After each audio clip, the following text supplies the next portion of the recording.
All right, all right, all right. When are we going to get Matthew McConaughey on this show? That's next week. Oh, okay. Oh, well, you just spoiled the special guest for next week. Dang it. Sorry. Now Crap. they know. Apparently a huge Zelda fan, Matthew McConaughey. Yeah. But yeah, welcome back, everybody, to Hey Listen, the Legend of Zelda podcast.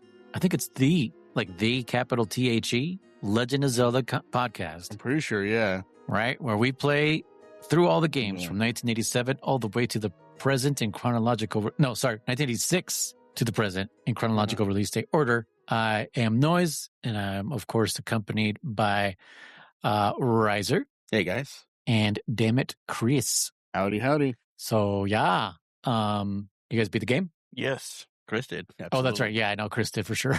That's right. He posted on Discord. I forgot. I know. He was excited.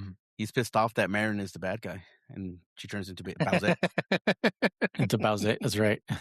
He told you. He warned you. He did. So, yeah. I don't know why you're mad. Yeah. I just get mad. But yeah, how'd you guys fare with all this? You guys enjoy this one? Like, German, you're the only one who's actually beaten this, right? Out of the three of us? Yeah. Beforehand? Yeah. I guess before I was going to say, wait a minute, what? What do you mean I'm the only one that's beaten it? I like this game. You know what? I'll say this much. The retro achievements, I was trying to find, I don't know if you want to call them glitches or whatever. So there's a section in the map. I don't even know where it's. The point is, there's this one section in the map where every time I go there, the achievements glitch out and it walk out of this cave and it triggers the boss fight for the next dungeon, which is right? Is it the next dungeon? The eagle? Uh-huh. It triggers the achievement and it says, beat whatever the fuck, Rock Eagle, whatever the fuck his name is, without taking any damage. And I'm like, I'm obviously not even fucking at the dungeon, I'm not even at the boss. So I don't know why it triggers it. So I was trying to see if I can figure out some kind of cool glitch there, see if I could kill all the enemies on screen. Would it work? And it follows me. It follows me for a good minute, but the second you take a hit, it goes away. So again, I was just super curious that there's some kind of glitch there on my version of the game. Because again, I'm playing on the original Game Boy game. So that was just kind of interesting. No, I don't know. Chris, I want you to take it away from here. Let me know what you were going through, because I was obviously fucking with you a lot on some stuff, not all of it. That's the fun part about it. Was there any point in time that you were suspecting that potentially I was telling the truth about Malin betraying you? What's her name? Malin? Marin? Whatever the fucking name is. Marin. Yeah. Marin. I honestly didn't think she was going to be the final boss. Okay. The thought kind of resided in the back of my mind, but I didn't entertain it too much. I had my doubts. So when it turned out to be Maylene, what did you think? I genuinely did think the Windfish was going to be the final boss, though. Okay. But no, it was quite an interesting ending. The final boss particularly, but we're not there yet. So, yeah, we did the Eagle Dungeon was first, right? I believe so, right? Yes. I'm not. Yeah, pretty sure, because we got that crazy rooster thing that can fly. Yep. Okay. It's like a zombie chicken, bro, isn't it? Yeah. So that one reanimated. Yeah. I mean, this is fucking a month later payout, but I remember I told you you'd finally get a flying rooster instead of a fucking duck. Oh yeah, you did. Yeah. Didn't even think about that. You did say that. Yeah. Yeah, man. Now you actually get a rooster. Too bad you can't actually warp you, because the warp comes from the songs. Yeah. Well, you only warp to one place or at the beginning of the dungeon. Yeah. Which I found that out quite by accident, because I was stuck in one dungeon and I was like, I got to get out and get this supply or something, or get something, or I don't know, get some more hearts or something. I don't remember what it was. So I was like, I'll warp out of the dungeon and go back on the map. And so I did it, and it brought me back to the beginning. And I was like, oh, this is like the mirror. Cool. Okay. Magic mirror. From Link to the Past. Link to the Past. Yeah. So yeah, learned that quite by accident, but that was cool. came in useful a couple of times. Yeah. Actually, I don't think I forgot about it. I just never really used it. I just never really had any reason to. But I think there was one time where I was like, it was faster to go to the beginning, and I was like, "Where's the mini boss room?" And I was like, "You know what? Fuck this! I'll play the song." And I just did the song. I think there was one time where I just soft reset it too, because I'm like, "Is it going to put me at the beginning of the dungeon?" So let me just soft reset. That was just that's a trick they use in Zelda 1 for speedrunners. They just soft reset inside dungeons because it'll if you just want to get the fuck out of there, you know. Yeah. So, anyways, but yeah, so I got the hint about the rooster, and okay, like I'll go get that. And so I went over to it and tried playing the song. Didn't do anything. Tried what else? I tried bombs. I tried. I don't think I tried the shovel. What else did I try? I tried a couple of things, and nothing was working. And I was like, oh, I just got the upgrade to the power wrist, so I'll try that. So I could have sworn I tried from all 4 directions. Apparently not, but I could have sworn I tried pulling and pushing from all 4 directions, and nothing was working. So I was like, how the heck am I supposed to get under this place, you know?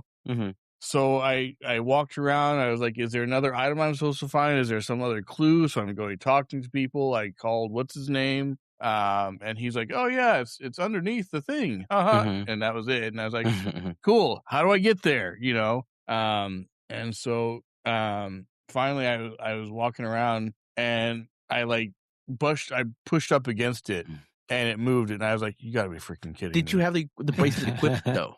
Yeah. I don't know if you okay. I don't know if it is a requirement, but I equipped it. I was like, I don't remember if you need it equipped. Because I equipped it thinking, I'm like, do I lift it? Because I mean, I don't remember every detail of this game. Like, I don't think I lifted. I actually thought it was like Link to the Past. I was trying to play my flute. I'm like, what the fuck? I'm like, I don't remember what to do here. And then I was like, oh, wait a minute. Yeah. Nice. Yeah. No, that's what I did too. Yeah. So I finally did it, and I was like, oh, cool. Now it works. So you go the down chicken there is blue. The rooster's blue, right? For you or no? I can't remember. It's blue. Okay. Okay. Went down there, saw it was a pile of bones, and so I was like, oh, okay, you know. Yeah. Song of Life or whatever it's called.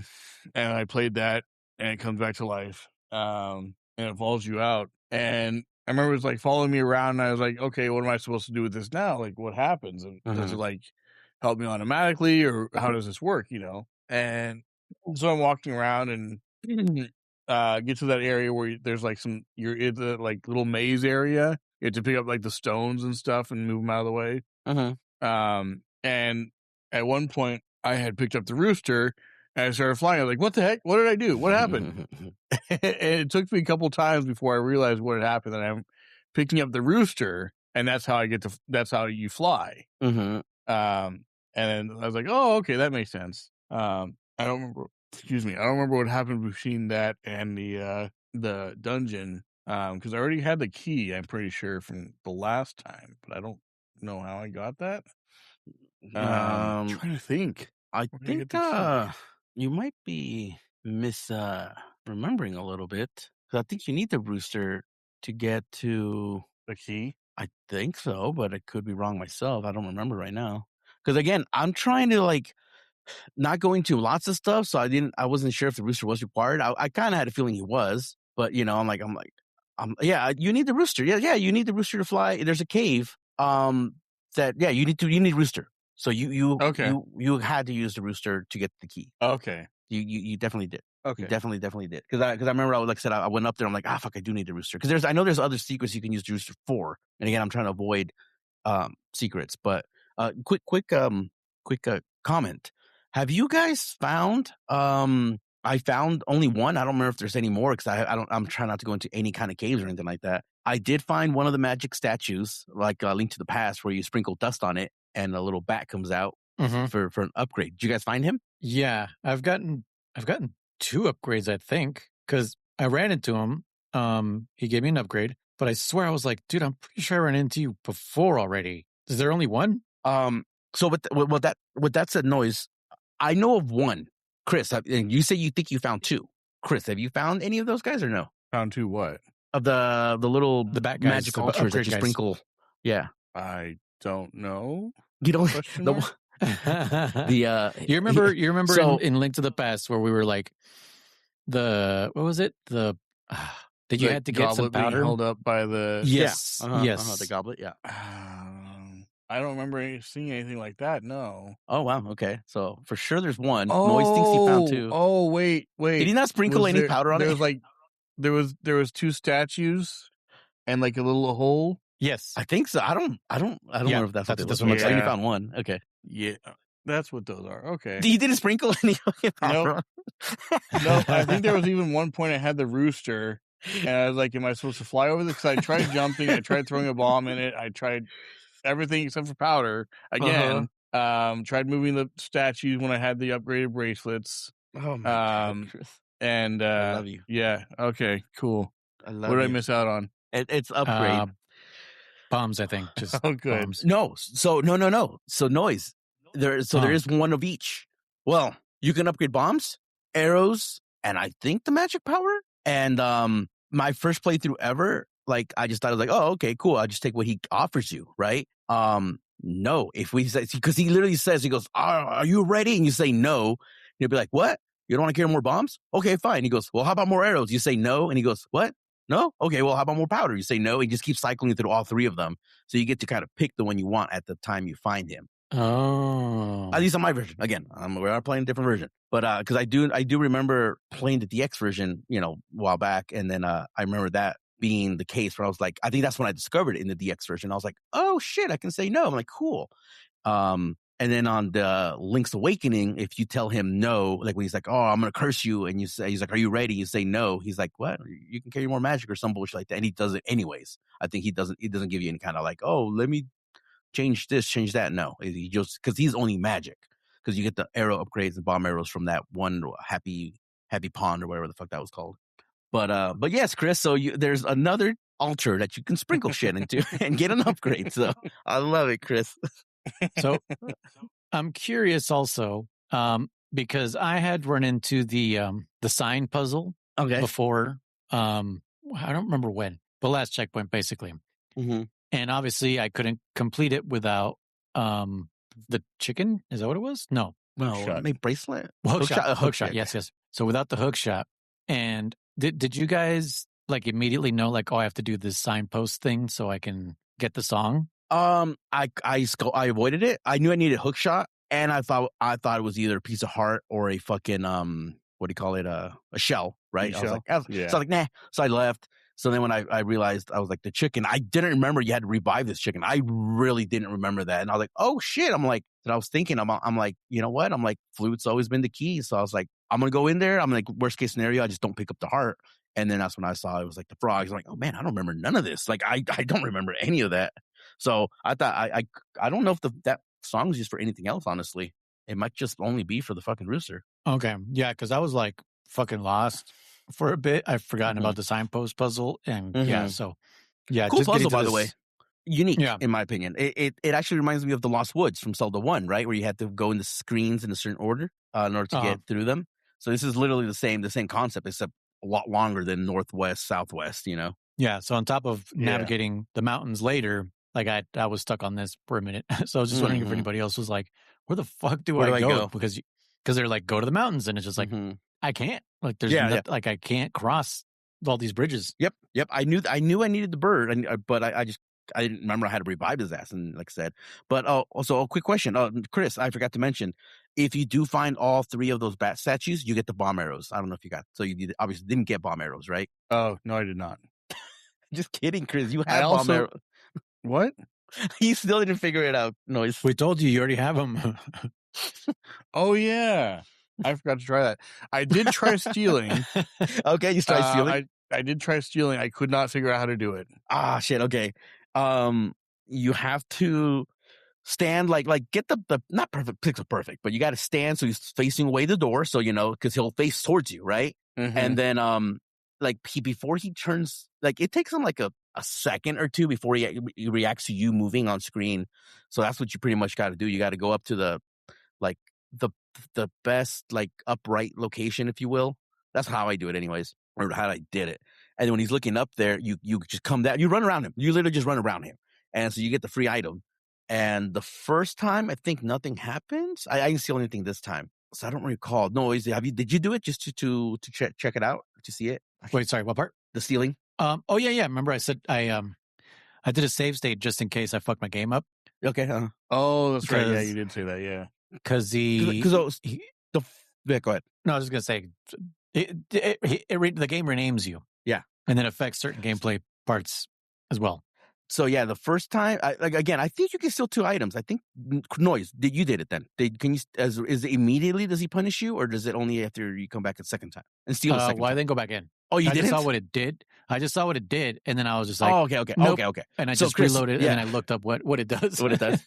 Okay. So again, I don't quote me if it's I thought you could get away with stealing 1 item for free, but I could be wrong. But with that said, Chris, for sure, if it's the 1 item or the second item you steal, when you go back to him, he fucking he's waiting at the top of the entrance, like, in the middle, and he's like, you think you can steal from me and get away with it or some bullshit like that, and he just fucking Aghanim, what was his name? Agrim. Adam Agrim.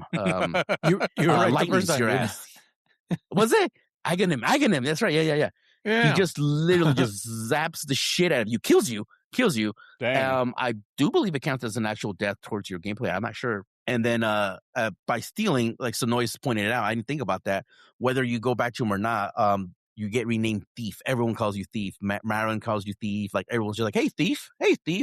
So that's kind of like your punishment for stealing from that guy.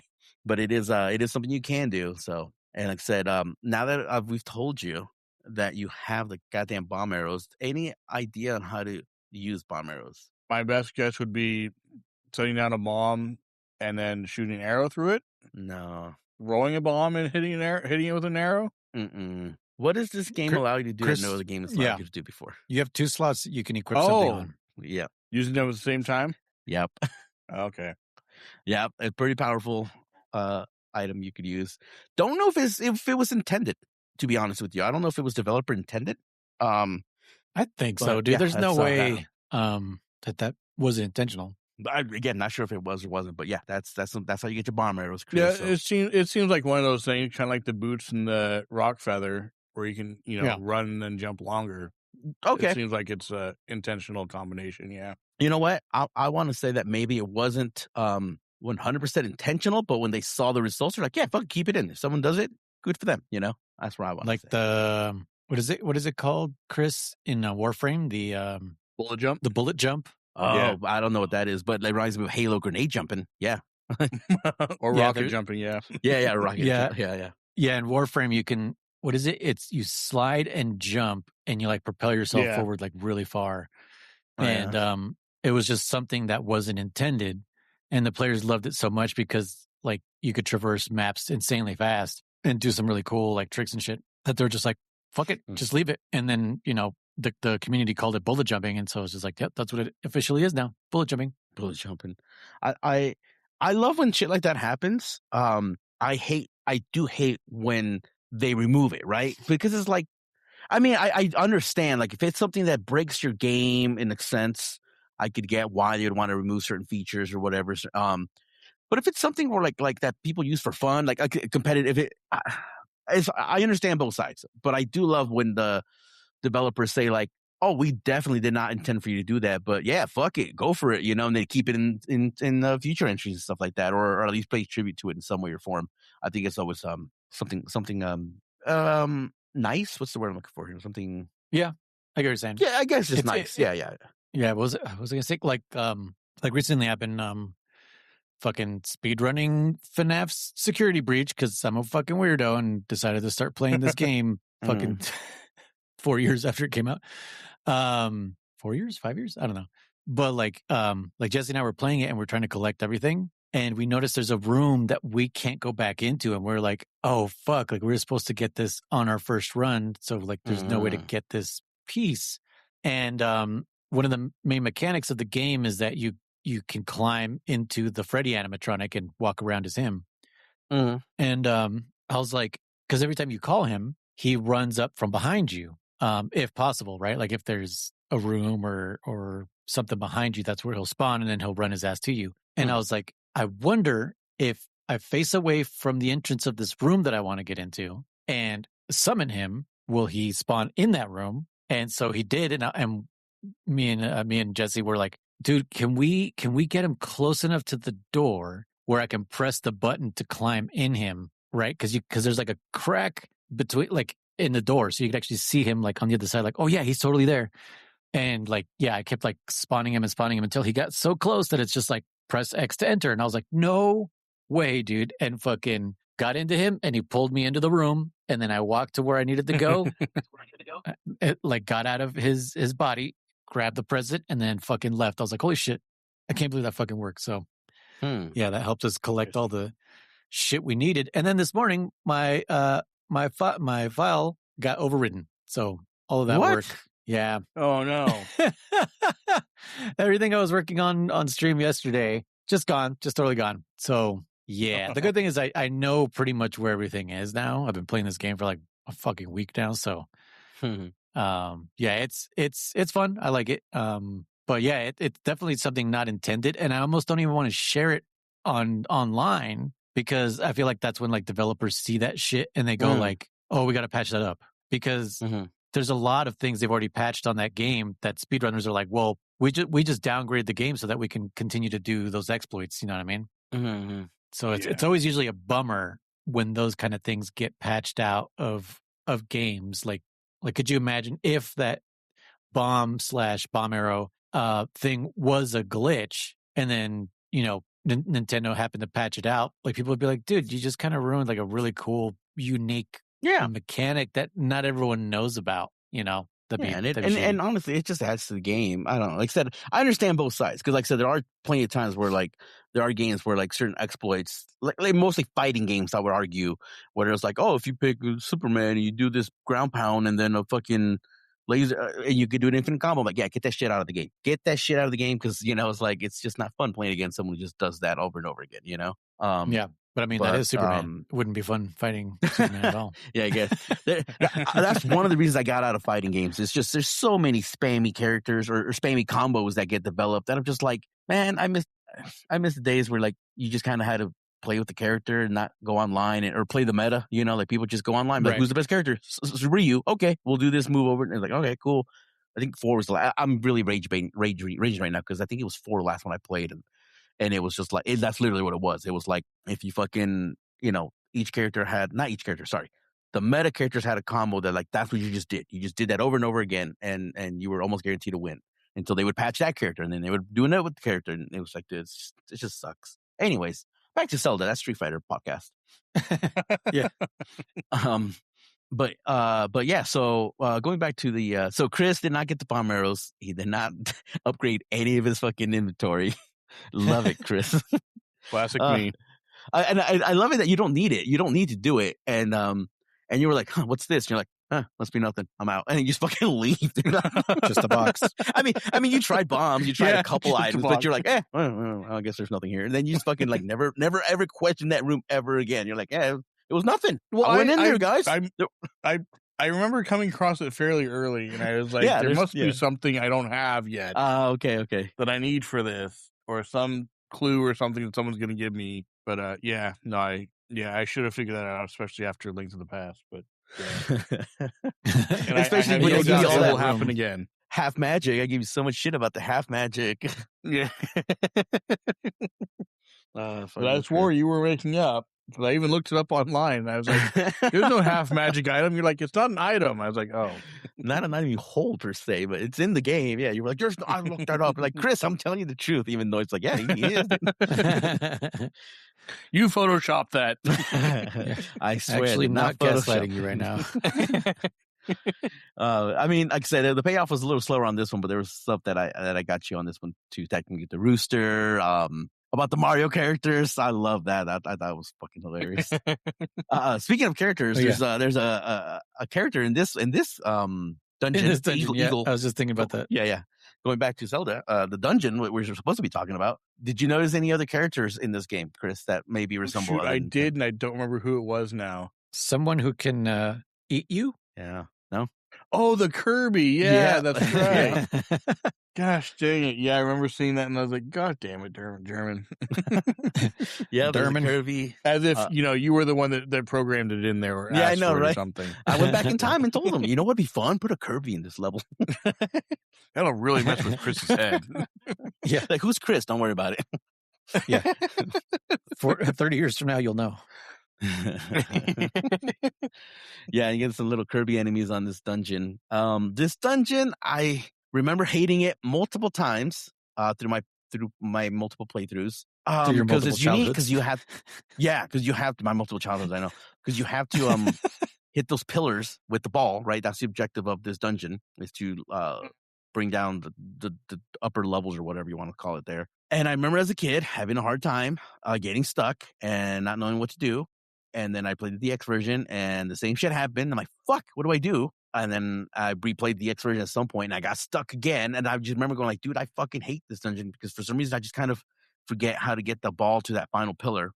This time I didn't really have an issue, so I don't remember where I would get stuck. It was always the last one, I'm assuming. But any issues with the pillars, you guys? What did you guys think? Like, if with the by dungeon you in guys general? you mean me, Well, no, I was not doing well with this dungeon at all. No. Yeah, so I went into that room where that ball was up on the pedestal or whatever, and I had no idea it was the ball. I thought it was something else. I thought it was like, okay, if I figured it was one of those things you walk up to and da-da-da-da, he picks it up or whatever. So I walked up to it and nothing happened. I was like, okay, maybe I have to bring something here. That's fine, whatever. And so I'm going through the dungeon, and I found the beak and talked to the owl, and he's like, oh, you have to bring down the 4 pillars. I was like, okay. Bomb them. Nope. Pull them. Nope. Push them. Nope. Bonk them. It's like bop it to me. Bop it. Yeah. Twist it. Pull it, And I'm going through all these different things. It's like, nothing's working. What the hell am I supposed to do? So I was like, maybe I need the dungeon item or something. I don't know. And so I go through, and it's a shield. And I was like, I don't think that's going to help me.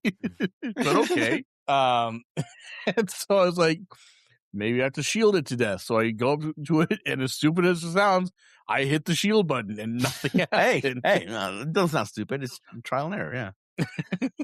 But did you throw it like Captain America? Yeah, you didn't do that.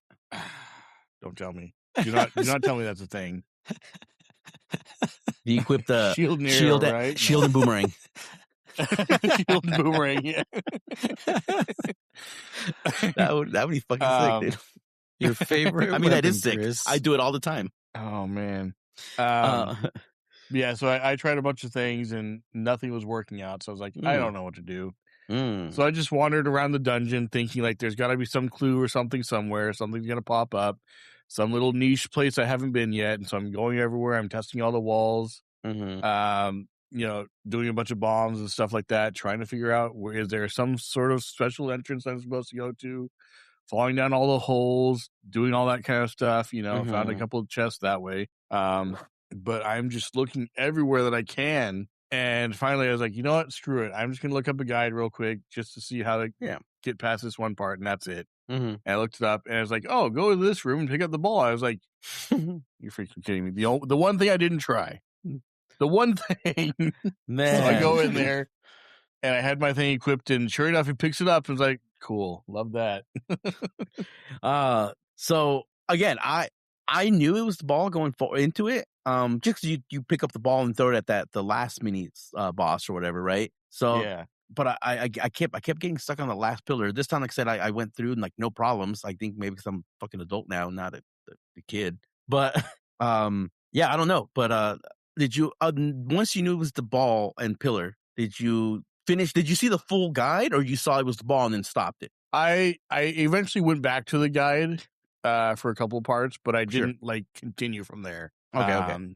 Because I wanted to do as much as I could without solo. the guide, Yeah. So. Yeah. Okay. So I got the first 2 pillars were easy. The third pillar I had some issue with because I had to throw it over some wall or something that I didn't realize. And then the fourth one was a big pain. That one I went to the guide for again. It's the fourth one, yeah. So that's the one I used to have problems with too. I've had, and there's still another puzzle or whatever you want to call it for a later Zelda game that even I'm like going like, fuck, how do I do that one again? I'm like shit, I'm already dreading that. Not dreading it, but I'm already like, I'm gonna get stuck on that one possibly. But well, yeah. So okay, and then the mini boss here, totally. Now that we're in the future, it kind of looks like Sans from Undertale, does it not? Yeah. The Grim Reaper? Yeah, it's a little Yeah, a little skeleton dude. Yeah, it's super interesting. Kind of did, yeah. Super easy. Mini boss. Just calls out some flies or some shit, some kind of bugs. Yeah, some. Oh yeah. It called out some birds or something, right? Yeah, I thought they were like bats, maybe. Who knows what the fuck they are? But yeah. And then and he bounces, and I was like, "What the fuck?" I'm like, "Oh, okay, because he's gonna be the main boss," and kind of is, but he's not because he's only riding the fucking eagle, right? Yeah. But it's still kind of a cool boss. This is for all intents and purposes, it's inside the dungeon, but it feels like you're outside the dungeon, right? You're not fighting it in the room; you're fighting him on top of the tower. So it's kind of unique, kind of cool. Mm-hmm. Any troubles with this boss? No, not really. It was actually pretty easy for me. I don't remember what I hit him with. I know I didn't use arrows. I think it was just a sword. You jump and swipe at him or whatever. Yeah, I know you can use hook shot. I don't know if arrows work on him. Very good question. But it's not like you have. Oh, that's arrows. what it was. I did use hook shot. Yeah, you did. Okay. I don't know. I'm assuming. No, did I? I'm assuming sword works, but I don't know. I didn't try sword because hook shot. Pretty much, I always have hook shot on one of my items. It's always equipped. I think I just pointed up and spammed the sword. Oh yeah, just fucking. And anytime he came within range, he would get hit. Maybe. I had the seashell sword by that point. Oh, you do? Okay, I was gonna ask which that. shoots the beam, which is awesome. I'm glad they brought that back. I was just watching a clip of because I don't have it. I was watching a clip of the obtaining the sword. It's huge. That thing is fucking. The sprite is massive, dude. It's like twice your size, dude. Yeah. On my version, at least. So I was like, God damn, that's a big sword. Yeah, it's like using a freaking claymore. I know it really was, right? It really is. But yeah, that's Eagle Tower for you. Again, I did not beat him without getting hit. I think I got hit. So another thing I want to mention. This happened to me. I don't know if it happened to anyone else. I don't know if it was a glitch on my thing or if this is like a thing that happens. So there's that room when you're going to get the fourth tower. There's a room you have to get that chest to use your hook shot to get across. Mm-hmm. And you have to get those penguins. You have to get 3 of a kind, right? And that's how you get that chest. Mm-hmm. So even with the guide, I had misread it or something, and I got confused. And I went to an area that led me to a different floor. And I realized, oh, that's not where I'm supposed to go. I'm supposed to go back down. So I went back down, retraced my steps, and then went the way I was supposed to. Got to that area again on the other side, and the chest wasn't there anymore. Huh? And I was like, what the heck? I could have sworn I did that. So I was like, all right, well, I'll go back and do it again. Did it again. Went to a different floor and came back again, and it was gone again. And I was like, you got to be freaking kidding me. I know it was there because I know I did it. So I was like, I want to test something. So I got it again, a third time, went up a floor and right back down again, came back, and it was gone. So I don't know if that's a thing in the game or if it was a glitch on my game or whatever. But if I went to a different floor and came back, it would despawn. It would reset or whatever. Yeah. Maybe I have to do those things again. I want to say it's because you haven't opened it, so the game just doesn't think you've collected it, so it's not permanently stationed there. You know what I'm saying? Yeah, but the thing is, you need it there to use the hook shot to get across to get that fourth tower, that fourth pillar. And that's what was bothering me. Yeah. And I actually died to those penguins one time. That's what I'm saying. So you were hook shotting, but you were collecting the chest. You were actually collecting it, or you were just no, because it's an area where you can't get to it. Because the penguins, because there's that there's the wall, right, and there's the little gap between, so you can't get across. You have to go around through the map to get to the top area, and then you hook shot across, and then you take the ball from there up and through out. You hit the fourth pillar.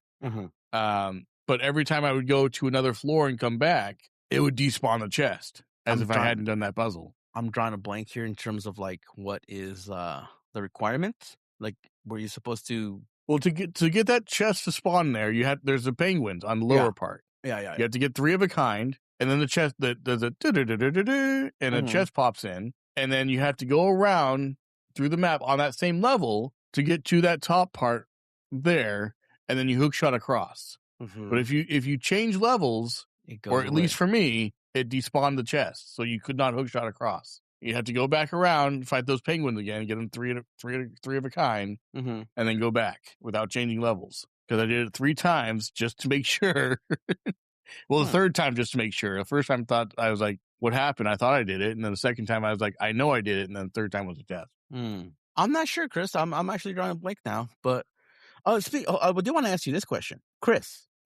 Did you finally see the Crazy Tracy potion? Like finally actually see like it kick in? Are you still going to buy it or yes, no? Yes, okay. I did. Okay. See that happen. Yeah, it doesn't freeze the screen. It just instantly heals you more or less. Yeah. Yeah.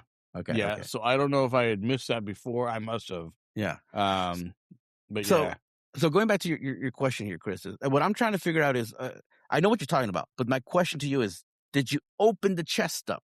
Well, no. Oh, that's right. Okay. Well, okay. you're saying you I couldn't reach it, right? Yeah. He couldn't reach it. He couldn't reach it. Yeah. How the fuck was that happening to you? So you had to keep, because you were going to different floors. Because it was when I went to a different floor and came back. Yeah. It's as if it would like reset the map. Yeah. Well, like you said, why were you going to a different you floor? haven't opened that, so it's not real yet. But if you're on the top part, you can't hit the penguins, so you can't get 3 of a kind. Yeah, I think you were just going. Yeah, going to a different floor. You don't have to go to a different floor to get to that room. I think you were just. Yeah. But I get why you would get pissed off because you're exploring, right? You're like trying to figure out where to go and stuff, right? Now, I think maybe one of the reasons why you probably got lost and everything because there's got a bombable wall that's offset. That I don't know if you knew that right off the bat. So you were probably trying to explore and you were going to different floors, and that's where you're like, dude, how do I get to that place? But when I do get to it, there's no fucking chest or whatever, with the ball or whatever. Because I saw where that passage was in the one room where it's like it's got the walls on both sides, but there's a door on the bottom and the door on the top. And I'm thinking like, where is that? Where does that lead? I don't know where that is, And then I was in one area and I remember seeing like torches that were off center, and I was like, that's not normal. So I went over there and tapped the wall, and it did that tink, sound where it's like, oh, this is a bombable wall. So I did that, and that's where I found out that was there, and I was like, oh, okay. And then you went to get the penguins, and then they were, yeah. Well, then I went down to the chest, and I saw it was gone, and I was like, where'd it go? Yeah. Interesting. Okay.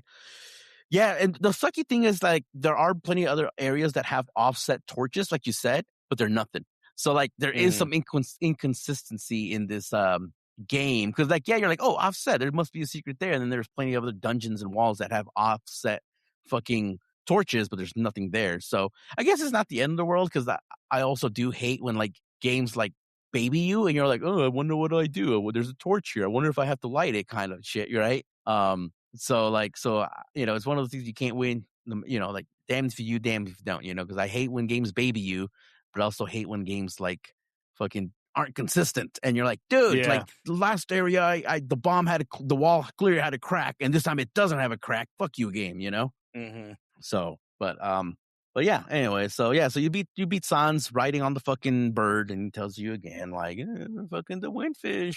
What does he tell you? Like, pretty much, yeah, don't do it. You don't understand. It's bad, I tell you. You'll fight Bowsette. I swear to God. Yeah. So, okay. So after that, were you pretty much ready to go conquer the windfish, or what else did you do? Well, that's just the 7th dungeon, isn't it? So there's still the 8th one. Oh, yeah. Sorry, my bad. What's the... Noise asked this one. What did Noise said? Do you think we'll see Turtle Rock again? Was there Turtle Rock, Chris? Oh, yeah. It was Turtle Rock. I forgot I said that shit. I thought it was interesting you had to fight the thing to get in. That was kind of cool. Pretty cool, right? Absolutely. Yeah. Dude, it kind of reminds me again of Link to the Past when you light the stogie on the fucking the Skull Woods. That like stogie. That fucker's blazing up. That I wish there was more to it, because he's such a cool little like section. And as a kid, I remember being like, dude, this was so cool. Like, and then I replayed it as an adult, and I was like, that thing just, and that's it. The mouth opens up. It doesn't shake. It doesn't crumble. Nothing. Could you imagine if you lit a stogie up and he fucking comes alive? That'd be hell cool, dude. I was expecting its arms to move for some reason. I was a little disappointed they didn't. Because I was like, that would be a perfect thing, because otherwise you just position yourself right next to the head and whack, whack, whack, and it's dead. So yeah. Yep. And I was place I ever heard that word like, was Roger Rabbit. Whack, whack, whack. No, stogie. Oh, stogie? Oh, okay. I don't know where the fuck time I ever first heard. Yeah, the baby. He's like, my stogie. No, I don't remember. Oh, yeah. I forgot about the smoking baby. You're right. Oh man, so much of that movie would not work today. Fucking love that movie. It's classic, yeah. I'm not bad. I'm just drawn that way. Right. So Chris, you said you didn't really have suspicions of Marin, but when you're going up there, there's the section where she's on that bridge and shit, and she's like, as a kid, the reason I was throwing this out for you was because I was suspicious of her tiny bit. I'm like, why? How the fuck did she get up here? Again, as a kid, I was like, wait a minute, you clearly need hook shot and fucking power bracelet and all this shit to get up here, you know? And I was just kind of like, what is she doing up here? I remember thinking like, is she gonna be like not bad necessarily, but maybe maybe oh, you know what I think I remember thinking? It was kind of like, will she need to be quote unquote like a sacrifice for the windfish or something like that? Like she you know what I'm saying? Like the windfish also needs a host body or some bullshit like that. Just because she's like, I require a sacrifice. Yeah. A young virgin. Well, I don't remember. I'm watching a little gameplay here because the freaking when she's up there on the bridge, she's like, I don't know how to tell you this thing, but like I don't know, like it was very like she didn't want you to continue kind of concept, you know. And again, because she knows the truth, I guess, right? You can argue that much, but also like I was just like maybe something. I was like, does she die? I mean, does she turn into like a bad guy? I was like, I don't fucking know, you know. As a kid, this was interesting. I got the opposite of that. I thought she was going to confess her love for you, or let's say like, oh, you thought it was a don't confession? do it so we can live together forever, you know, something like that. I did not get suspicious. I was thinking like, oh, she's going to tell you she likes you, or you know, some secret of how to get off the island. I don't know. I did not take me with you kind of shit. Like, you know what? Yeah, I did not suspect anything about like, oh, she's the bad guy. She's hiding something from you, you know. German is so suspicious. And then Marin, Marin, what's his name? Talin, yeah, comes in. Yeah, Rafiki, yeah, comes in and is a total dick blocker. Yeah, right. Yeah. And Marin, come on. She's like, oh, okay, bye. Right. Yeah. No, I was suspicious for some reason. Block. That's the phrase. Yep, I know. No, from now on, it's dick blocker. I was just going to let you live with it, so. That's dick blocker. And that's what they also call a condom. Yeah. The old dick blocker. Yeah. That's true. It's a dick blocker, yeah. Always wear your dick blockers. Yeah. But they sound like a pants brand now. Dick blockers. Dick blockers. Yeah, I like it. Fuck it. Dickies and dick blockers. Yep. Dick blocker. Okay, hold on. Would a cup be considered a dick blocker? That's a dick protector. That's a dick protector. Yeah. Okay, so a dick blocker would be like dick shield, like a something that goes on your butthole. A dick blocker. I mean, if you're in danger of that, sure. Yeah. If that's a real problem. Like good old. If you go to prison, you might want a dick blocker. I'll be honest with you. Can you imagine a little butt plug that has a shield at the end of it? Copyright. Don't steal it, you guys. It's mine. I could make a fortune. There's a lot of people in prison that obviously definitely would pay lots of money for a dick blocker. Oh, man. Are you somebody's bitch? Get yourself a dick blocker. Yeah, and have it to where it has like little tiny battery inside, so anyone tries to hit it, ting ting ting. I thought you were gonna say where it dies and then it comes out or something, so you need a monthly subscription. German's like, my dick blocker battery. I need to replace it. Yeah, it has to be serviced by an authorized dick blocker user, service technician. Got a sticker on there that it's like, if you remove this, you void your warranty. Yeah, right. Yeah. Oh man. Oh man. Anyway, but that's Zelda. Yeah, we got Yeah. So I was gonna say, unique mechanic is the shield with the fire wall, whatever you want to call it. Yes. Yeah. You can't get through it without it. Mm-hmm. Yeah, when I first ran into that, I was like, what the fuck? Maybe I could fly over it with the rooster. That's what I thought too. I tried that. I tried regular shield. That kills you so fast. Yeah. It absolutely melted. I tried running through it. Yep. Yep. It melted 100%. I was like, just see how fast you could run past it. Yeah. That's funny. But yeah, I guess so. Yeah, Turtle. Is that what it's called? Noise Turtle Rock? Yeah, it is Turtle Rock. Yeah. I'm looking at the gameplay. Yeah, it's Yeah. Turtle Rock. Because like Chris Hardly said, enough. I wish it was harder for sure. There is no challenge, but it is something kind of cool where it's like all of a sudden it's like you have to fight the entrance or the cave door, right? It's a cool little trope that we've seen in other video games, and I'm glad we saw it here in Zelda, where it's like, oh, fight me to get in, kind of shit, right? So, this dungeon has a little mechanic where you control these little fucking square blocks. I don't know what you want to call them, little machines that complete the floor for you. Yeah. So you can make a little pathway, if you will. I don't remember what else was in this dungeon too much. Actually, I beat this a while back. I've been playing Hybrid Theory, Hybrid Heaven. That's the CD. Hybrid Theory is the CD. I kept thinking of that too. Like, I'm gonna play some Hybrid Theory. No, that's Linkin Park. Damn it. Yeah. So I don't remember much about it right now. Chris, just continue. What did you think about this one? Noise. What did you think about Turtle Rock? The aesthetic was like what's it called? It was very like Last Dungeon aesthetic, right? It's like lava looking tiles and shit and stuff like that, and just that palette always makes me think of that Lion King level where you're in the lava and shit. But and there was like too many bosses like right off the bat, right? Like the ogre. Well, it's all Cyclops, all the ones you were in. The one that Chris just cornered in a fucking where you're supposed to jump over the rolling pin, and he just fucking. What did you do? Yeah, you like cornered him or something. He just died. Yeah. Like, which is a drag. I looked it up later. He hit me, and then I was like on the other side of it, so I just kept whacking him. You had when you got hit, you had the iframes. You're like, well, fuck it. Yeah. He never got back into the position to push the pillar. Never did. That's what happened. Yeah. I've seen some people. That is the legitimate strat. I'm like, fucking Chris. I'm like, you fucking. I don't think I've ever really tried that because I just like fighting him the way you're supposed to. I guess I'm like, I don't know, I'll just jump over it. That's. I fucking tried after I saw him do that. I was like, well, let me fucking try on my second game save since my first one fucked up. I was just like, let me try. Nope, couldn't. I was like, God damn it, Chris. Of course, of all fucking people. Well, I did it the same way the second time because you fight him again in this dungeon. This time I jumped over the thing, but then I just jumped hitting him again and he died. Oh yeah, with level 2 sword, I'm sure he died hella quick. Yeah, level 3. There's him actually. Oh, the son of a bitch. Because I had the blue tunic too. Oh shit, I guess so. Yeah, red tunic. Is it blue shield? Must be nice. No, red tunic. Red tunic is the shield defense. Oh no shit. Okay.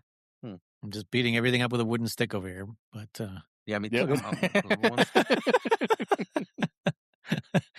the Cyclops, eventually die. The little guy with the ball, the giant ball bearing, got to throw him again. The guy, the guy that throws the ball at you, the little manta ray, stingray looking fucker. Which again, I can't. I don't know why he's in my brain that we fought him sometime before, and you're like, nope, this is the first time we've seen him. Not here, but last episode. Like I don't know why I have him fresh in my head. Like I don't know. But anyways, like I said, this is definitely that German was time slipping with this German that had already beaten the second time. That's what happened. Yeah, I did. Don't even the dongo snakes, the octopus. What else is in this fucking thing? I don't know. I can't think of anything. Was it pretty much everything? Was it everything? Was it every boss? Well, I don't remember 100%. There was a lot of them. Yeah. I don't think it had the skeleton knight thing, whatever. No, not him. Because he was a mini boss. Definitely more like he actually, so were the dongo snakes. They were mini bosses too. Huh. Well, you fought them. You fought the dongo snakes like twice, like once in one dungeon and once again in a different dungeon. That's dongo snakes.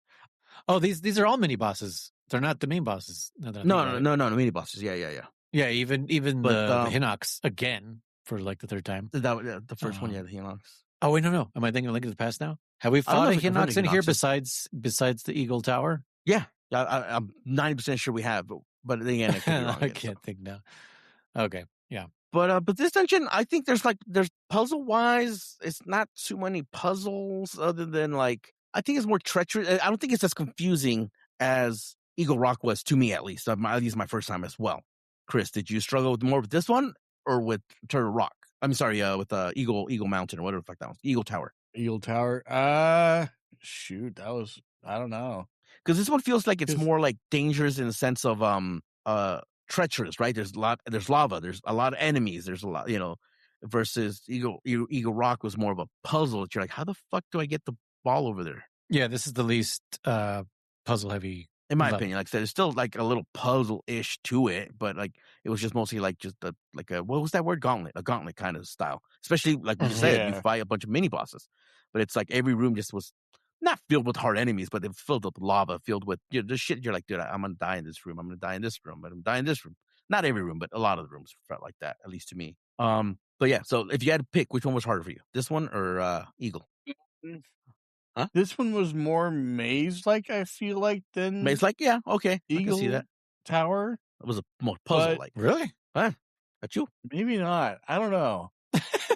Because did you just say Eagle Tower had to use the Eagle Tower had to use the walkthrough a couple times. This one I didn't really. I think I looked at it once at one point, but that was it for a short time. And I don't remember what it was for, but this one was more. How do I explain that? It was just more action oriented.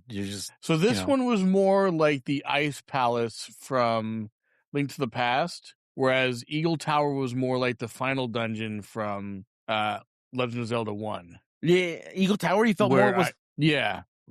It was for me anyway. Oh, okay. Because there was areas where I couldn't figure out how to get to and stuff like that in Eagle Tower, whereas Turtle Rock was kind of that way too, but it was more maze like the Ice Palace from Link to the Past, where it's going to take me a few tries, but I can eventually figure it out. You know? Okay.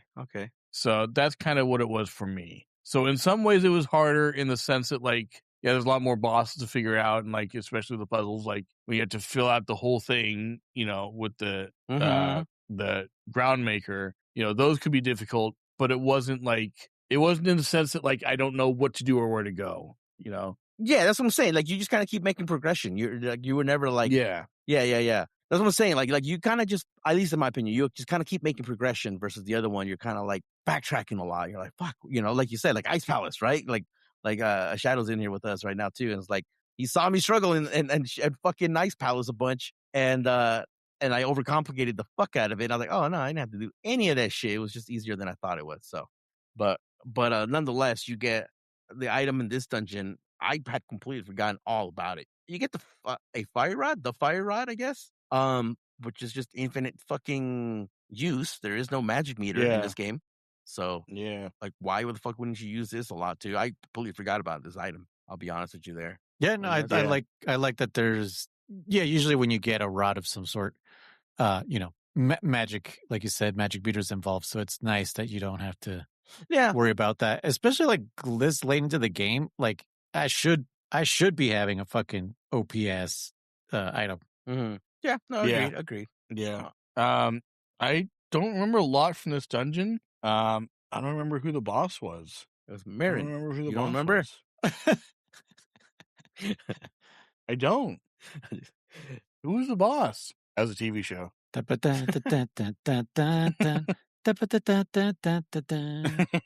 never saw it. What? I didn't even watch a lot of sitcoms growing up. Tony Danza. Oh, Tony! Yeah, come on. I never did. I'm sorry.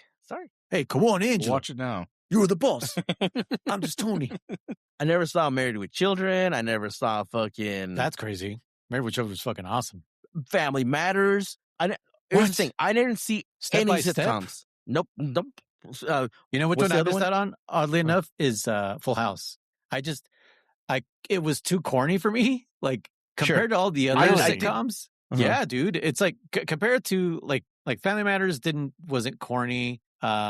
Step by Step was kind of corny, but it's just it was too wholesome. You know what I mean?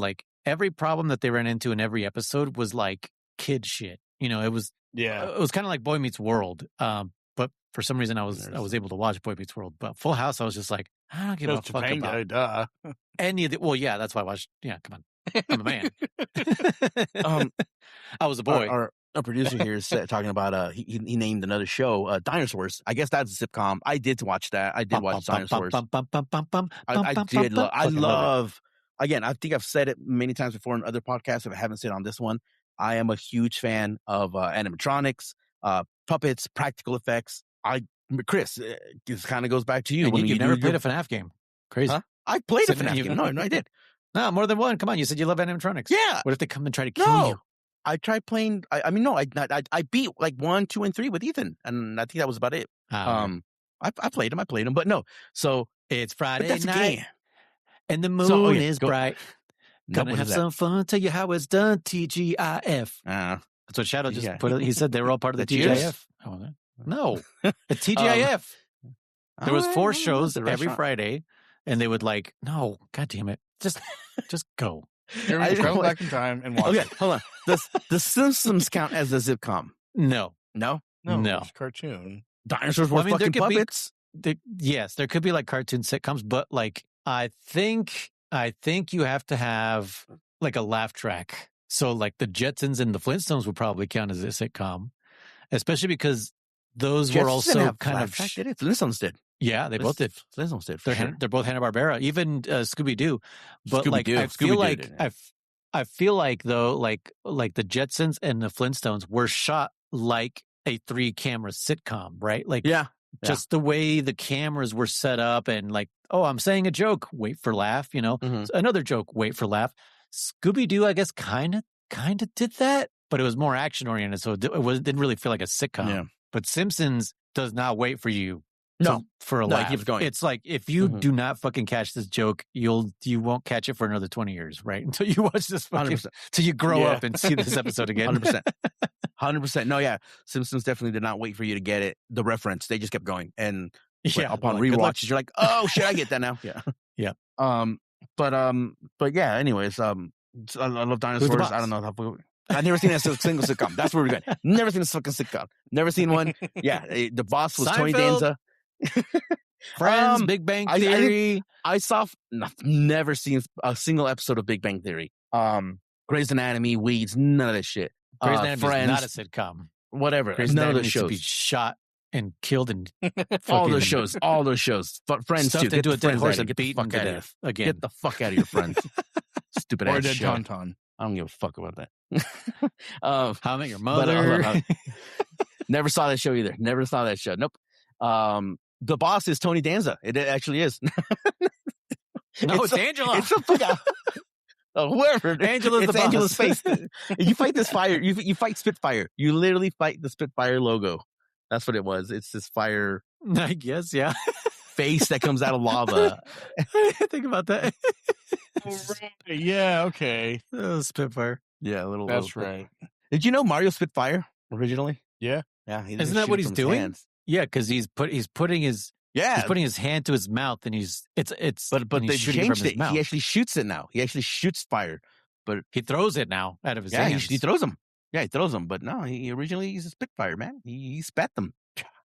That's what that sounds like. Because you eat the fire flower. You eat it, man. Just like you eat a mushroom, So I know. So he eats the fire flower. It's a jalapeno, fire out of my mouth, and he and he shoots it out there. He's Spitfire. Anyways, then you get your final instrument. Oh, we didn't even talk about the last instrument. What was the last instrument? Oh yeah. Oh shoot, what was it? I'm looking at it. I'll look at a little the more. Chicken finger. The organ of evening calm. An organ, I guess, is like a type of kind of piano, right? Yeah. Yep. It has pipes. Yeah. I mean, it doesn't look like it, but that's what it is. But it's so little. Yeah, this thing is like a fucking like the keyboard I have right here on my desk. Yeah. Like it's like a MIDI keyboard controller is what it looks like. Mm-hmm. I didn't see pipes on that thing. Was what, the drums or some shit? I know. There's no pipes. There is none. That's what I'm saying. Yeah, this is a drum, a thunder drum. The snare drum? Yeah. Thunder drum. Thunder drum. Use it to summon Thundercats. Thundercats. Mad Max 4. Welcome to I did like Drum. Thundercats.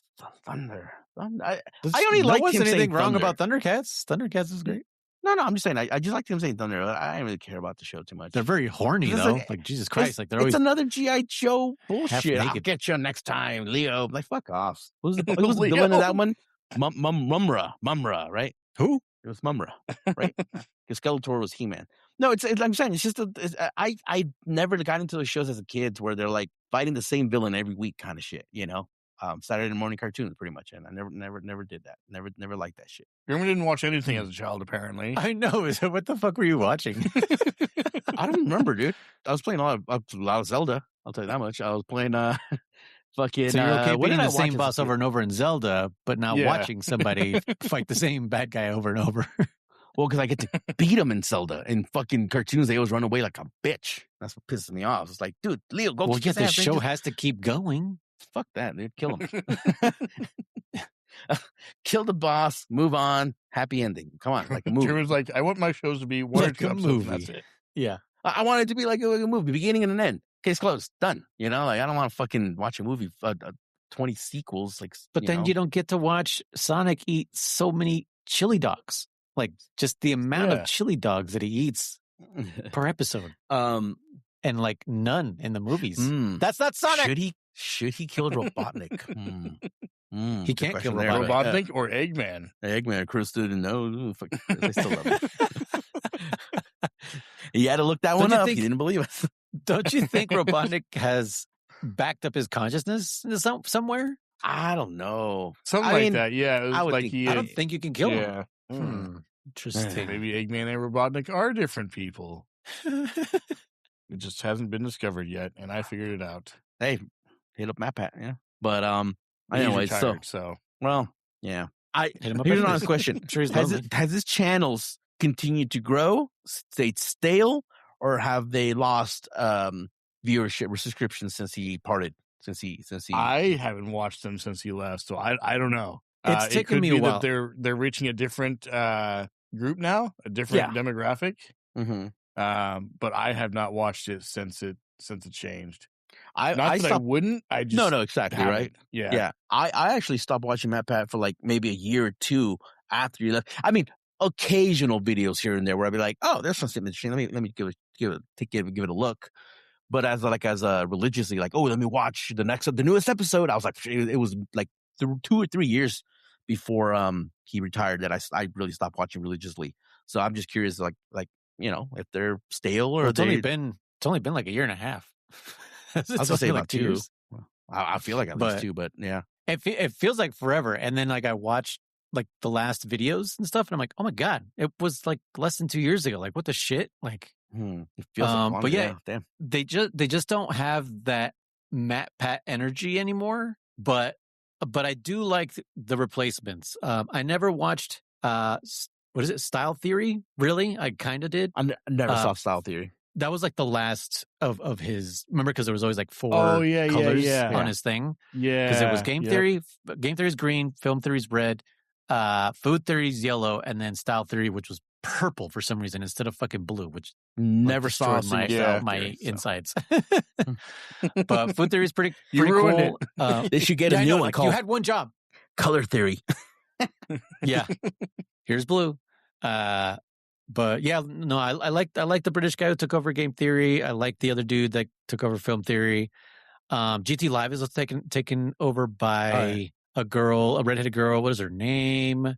Ashley. So yeah, I've kind of grown to like these people again since like I started getting into FNAF again. I was like, you know, jump back into game theory, and I'm like, where is it now without MatPat, right? And so all these people talking about FNAF and stuff and other things, I'm like, okay, yeah, I can get back on board with this, but I hope the channel didn't take as big of a hit as I think it did. I think it took a pretty big hit when he retired, for sure. I think so. I mean, I would argue to say that when he retired, a lot of the 30 plus older crowd probably went away too, right? Like maybe he kept some of the younger crowds for sure. I would argue because they're the ones that were like barely got to know him, so they're like, oh, it's the channel, not the person. Where versus us, it was the person, right? It was the person. I would argue with, yeah.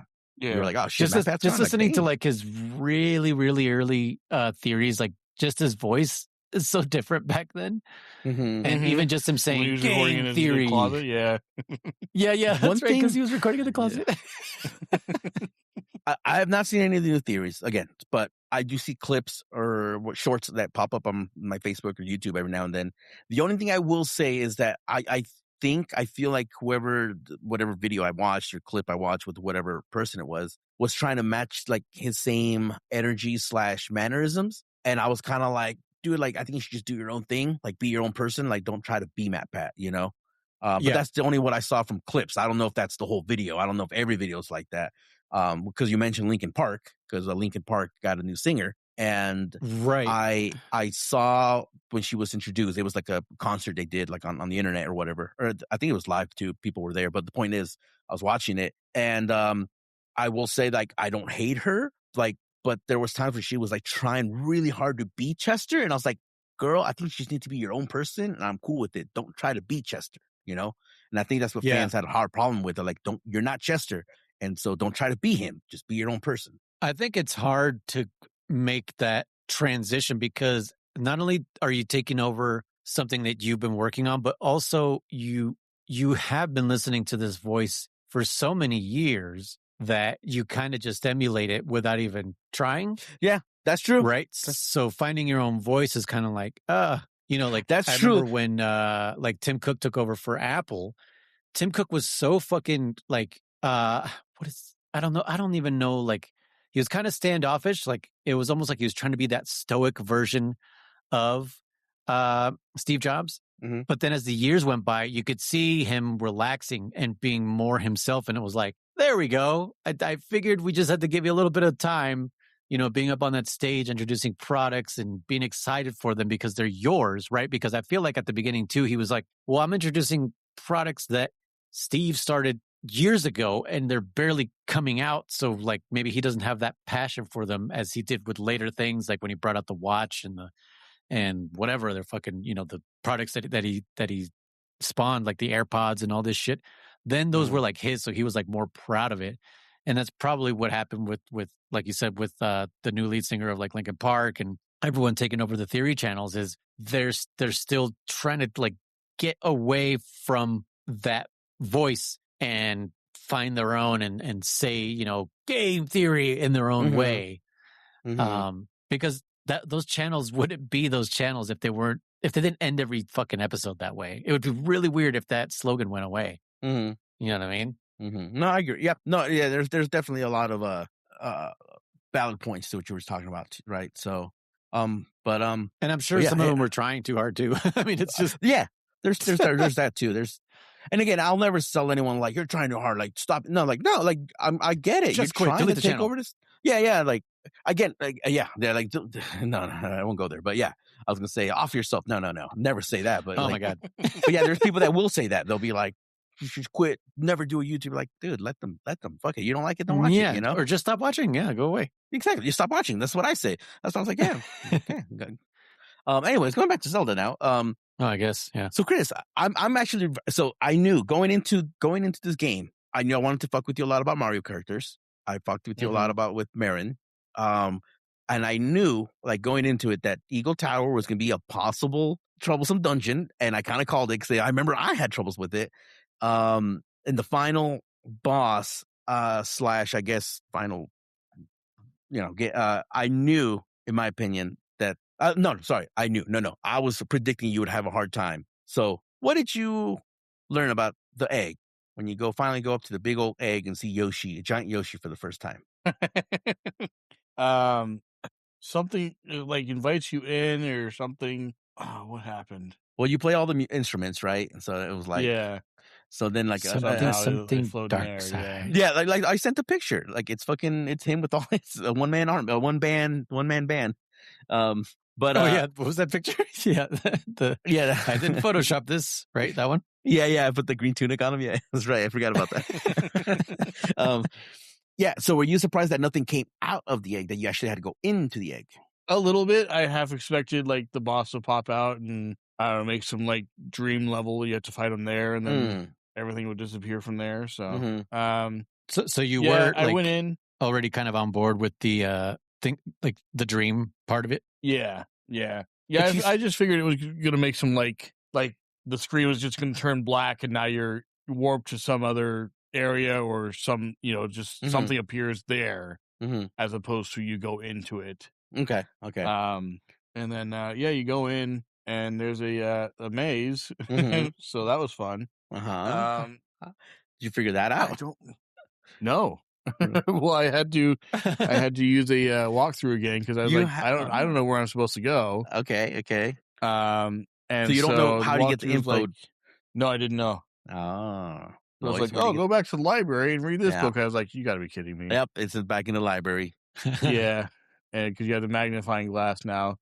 And I when I went to that book, I remember when I first walked in there and I read it, and it said something about like, oh, there's something else here you can't see or you can't read or something. Mm-hmm. And so when I went to that book and I started reading it again, I was like, oh, I do remember that now. But that was from the very beginning, like when we first started. I saw that. Yeah. So there was little to no chance I was going to remember that after all that. No, time. of course not. No.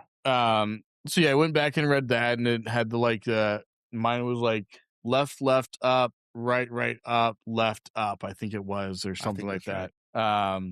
And I was looking at the walkthrough, and it said, oh, by the way, like if you get here and have trouble, like it's not that bad because there's only 3 possible ways to do it. And it showed all 3 options, and mine happened to be like the first one. So I was like, oh, okay, that's cool. Oh, so it changes? I didn't know that. Okay. Yeah, I guess it's different. Okay. Or there's 3 different combinations or 3 possible interesting things you can do. Yeah. So yeah, I did that and fell down, and little shadow thing appeared and turns into different forms, and I did good until it got to the last one. Okay. And then I died because it took me a while to figure out how to fight him. So the first form is what? It's just a blob. What do you use on it? Or it's like a weird, honestly, like a fucking cat. I was gonna say a different word. It's a fishing lure that you guys keep saying I look up. The rip for pleasure fishing lure. Yeah. Rip for pleasure. Yeah. And you use the powder. Yeah. It reminded me of the giant like walking blob thing that you had to use the powder on. Yeah. Because I remember I tried to hit it a couple times and it did nothing. Yep. And then I was like, oh, it's like that. So I did the powder and it worked. Oh, it's like that, huh? Yeah, it's like that, huh? Just like that. The second form, and then was Aghanim, wasn't it? Yeah, it's pretty much Aghanim. It literally, yeah. It's called Aghanim Shadow. Stuff. Yeah, and you got to the fingers are weird. Shoot back his little projectiles. Yeah, little frog-like fingers. Yeah, they were really weird. Yeah. And then the third phase, Chris, was that Ganon? That was Ganon, right? Or was it someone else before then? No. Well, there's hamburger caterpillar. Yeah. Oh, right. Yeah. That was easy. Yeah. Yeah. It took 3 hits, I think. Yeah, I just kind of spammed attack again. Yeah. And the funny thing about that, like when his head comes towards you, the one area that can deal damage, and you, as long as you hit it with your sword, just tink, tink, tink, tink, tink, tink. Yeah. Eventually he'll just turn away, and okay, that was easy. So I didn't take any damage from him. Thankfully, I had taken a few hits from Aghanim because his stupid like spread out attack, whatever it was, when you can't hit back to him. Thankfully, there's no pit here for the hamburger monster to knock you down and have to climb all the way fucking back up. So that was nice. But yeah, so then the next phase is Ganon, and how did you fare with this phase? I honestly thought I was supposed to use arrows, so I tried that at first, and it didn't work. And I was thinking back of like when I first fought him in Link to the Past, because it was doing the same thing, and I was like, no, that was still sword time. And so I did that, and I hit him 4 times, I think it was, and he died 3 or 4 times, something like that. So it was pretty easy with the sword. Yeah. What? Yeah. Chris is like, huh? Ganon? Yes. Are you sure? Not doubting you, but doubting you. I'm pretty sure. The only thing I used different weapon on was the first guy with the powder, and the last one with the arrows. The guide says you could just use 6 spin attacks to get rid of him, which for me was 3. Yeah, so that makes sense. What? Okay. Well, I'll tell you this much. I did it this way this time. I should reload the file and try it again. But I'm telling you, on my version, and I remember this from your being PlayStation. A fucking kid. Yeah, my PlayStation XL DX. It's the boots. You need the fucking boots and to hit them. Because I remember the boots and the sword. Yeah, you need to charge attack them. Huh? That's why I'm super confused, because I remember as a kid. And even through like a second playthrough I did many moons back, that I tried arrows, I tried bombs, I tried powder, I tried fucking nothing was working on it. And I was like, what the fuck am I doing wrong? And then I was like, the only thing I haven't tried is boots. And then boom, I'm like, oh shit. I was like so pissed off because I tried so hard on him. Let's do some YouTube. Let's do got so far. We'll continue. How to beat Ganon. What's the game's called again? Link's Awakening. I'm telling you, like, yeah, that's why this time I straight up did boots, because that's what I've always done. I'm not like I don't remember the DX version so I don't know. I should reload the game. After Ganon takes another form of like a I want to say it's snake-like, but I could be wrong. I think so. Yeah. Excuse me. And then you just hit it in the head a few times, and it dies, and you think, "Oh, it's over," and then it's no, it's not over yet. Phase 2. Not yet, Snake. Yeah. It's not over yet. He said the thing. Yep. Well, it says here, it says that, yeah, you know what? It says charge spin attack or dash attack. Or dash. Okay. I mean, I guess I must have not hit him with the dash, with the charge attack. But yeah. So I thought it was boots like only, which I remember thinking like, oh, it was pretty cool that you actually had to use the boots to fight the boss. Like you do on the dungeon you get the boots from, you had to split them in two or whatever, because I think a lot of us forget that boots are an actual attack as well, right? We just kind of tend to think about them getting around, and I think once you get hookshot and feather, honestly, like you're never really used the boots anymore in this game, in my opinion. I don't know what you guys think. I use the boots as much as if I remember, especially I have because them, you have to equip yeah, because I do like them. Like I said, do like well, the like for me, ladies. it's just it's because you have to like equip them. It's not part of your fucking arsenal, So, but yeah, so then he does one more phase where he's like Chris was saying, you know what it reminds me of? Those toys noise, the ones that are two clackers on a string. And you clack, clack, clack, clack, clack, you know what I'm talking about? Yeah. Chris, you know what? That is what it looks like. I think so. Yeah. Yeah. That's what it looks like. They're not on strings. They're like is it string? No, it's like a plastic. It's like a plastic thing. Oh, you're talking about the baby ones. No, I'm talking, that too, I guess. No, there's one that the hard ones are on strings, bro. Oh, okay. And sorry, they're never graduated to fucking hard mode. My bad. No, dude.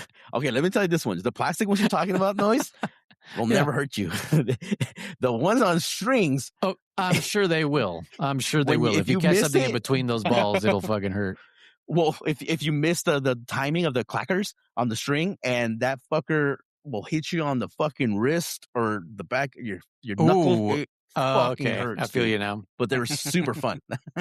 But anyways, yeah. Some of our childhood toys were so dangerous. Oh, yeah. Yeah, right? Well, you know what's funny about those ones? Remember the stick in a hoop that you would follow onto the street and get hit by a car? Awesome. What's funny about those the clackers, the string ones? I think one of the we call them the grandpas or the tatas, one of the old people. When I was like 18, 20 years old, and I was like, I went to Mexico the first time and I saw them, like, oh shit, you're hella cool. And then, I got hella good at the, and they're like, oh, one of the old, it must have been a great uncle or something like that. He's like, oh, let me see them. He's like, and he's the one telling me how to do it, right? He's like clacking away at them. I was like, God damn, that's pretty cool, right? And he goes, oh man, these are baby toys. Like, what mean baby toys? He goes, yeah, man, the old ones, I guess, were made out of glass or something. I don't remember what material. So they would there's a chance they'd explode on your ass when you're playing with them. I was like, what the fuck? He's like, yeah, it's like, these ones don't do that. I'm like, yeah, I'm glad they don't, man. What the fuck? Yeah. Oh, man. Yeah, he's like, these are put light bulbs on our asses and squeeze. Yeah. We should light them on fire, bro. That's how we really play. Jesus Christ. Yeah. Yeah. Fucking trying to kill themselves. I mean, there's a reason why the child mortality rate was high, huh? Yeah. Oh shit. Oh, but yeah. Anyways, you beat him, and then you go up these nice little stairs. Little cute, beautiful kind of like scenery, if you will. Now, you said you were convinced that this was Dream, right? I was hoping you'd be like, because the truth is, the game tells you. I mean, it's fucking clear as day. Like, oh, you wake up the thing, wake up. You only, over your head, dude. They're like, hey, we'll all disappear if you fucking do this, man. Yeah, we'll all be gone. Like if you wake him, hint, if you wake him, and if you want to return to the world, it's like, oh, okay, I'm in a dream. Because they do have a sleep inception in this fucking game, right? When you go to sleep in that one bed. So I mean, the biggest clue is the frog guy who gives you the fucking song is also from Mario 2. Yeah. Oh yeah. We forgot to mention that. We forgot to mention that. Damn it. I did forget that. Yeah. It was in my. What It is was his on my fucking name? Wart. Yeah, and he even showed up in the fucking second Mario movie. I was like, what the hell? Like they fucking brought this guy in there? Yeah. Holy shit. Was it just Wart? Or was it King Wart or something like that? I'm not sure. But Probably King Wart, something like that. Yeah, I was gonna say, I was like, there's another Mario enemy, it's fucking Wart. But as soon as I saw him, I was like, holy shit. I recognize him too. Yep. But yeah, so then you get to the top of this thing, and then the owl's like, hoot hoot. You know, it's like, oh, okay, Link, like as owls do. You did it. Yeah. You did it, bro. You did it, bro.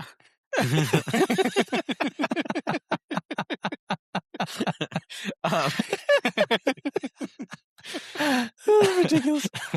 You fucking did it, bro.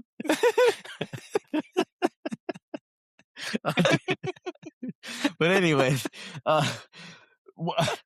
here's my honest someone in the new movies does it that way. Link just runs up slowly. Link, you fucking did it, bro. You killed dude, Ganon. You think the owl will do that in the new Zelda? What's up, bro? Hoot, bro, hoot. But, what did you think of the Windfish, Chris? Like his design. Like, what did you think of him? Motherfuckers were on I thought drugs. it was pretty cool.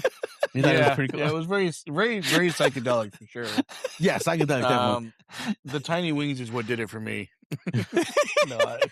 I thought it was pretty cool. So awesome. I love that.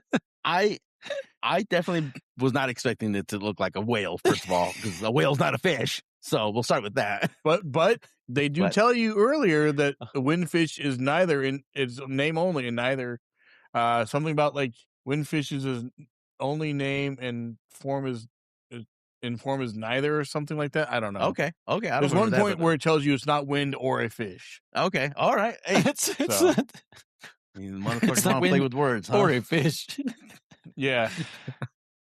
Oh man. Yeah. But literally mincing words the way German does. Only, basically. Exactly, you fucking assholes. But I was definitely like, all right, and he's got a big Although it didn't tell me it wasn't lying, so I didn't know if I should believe it or not. That is very true.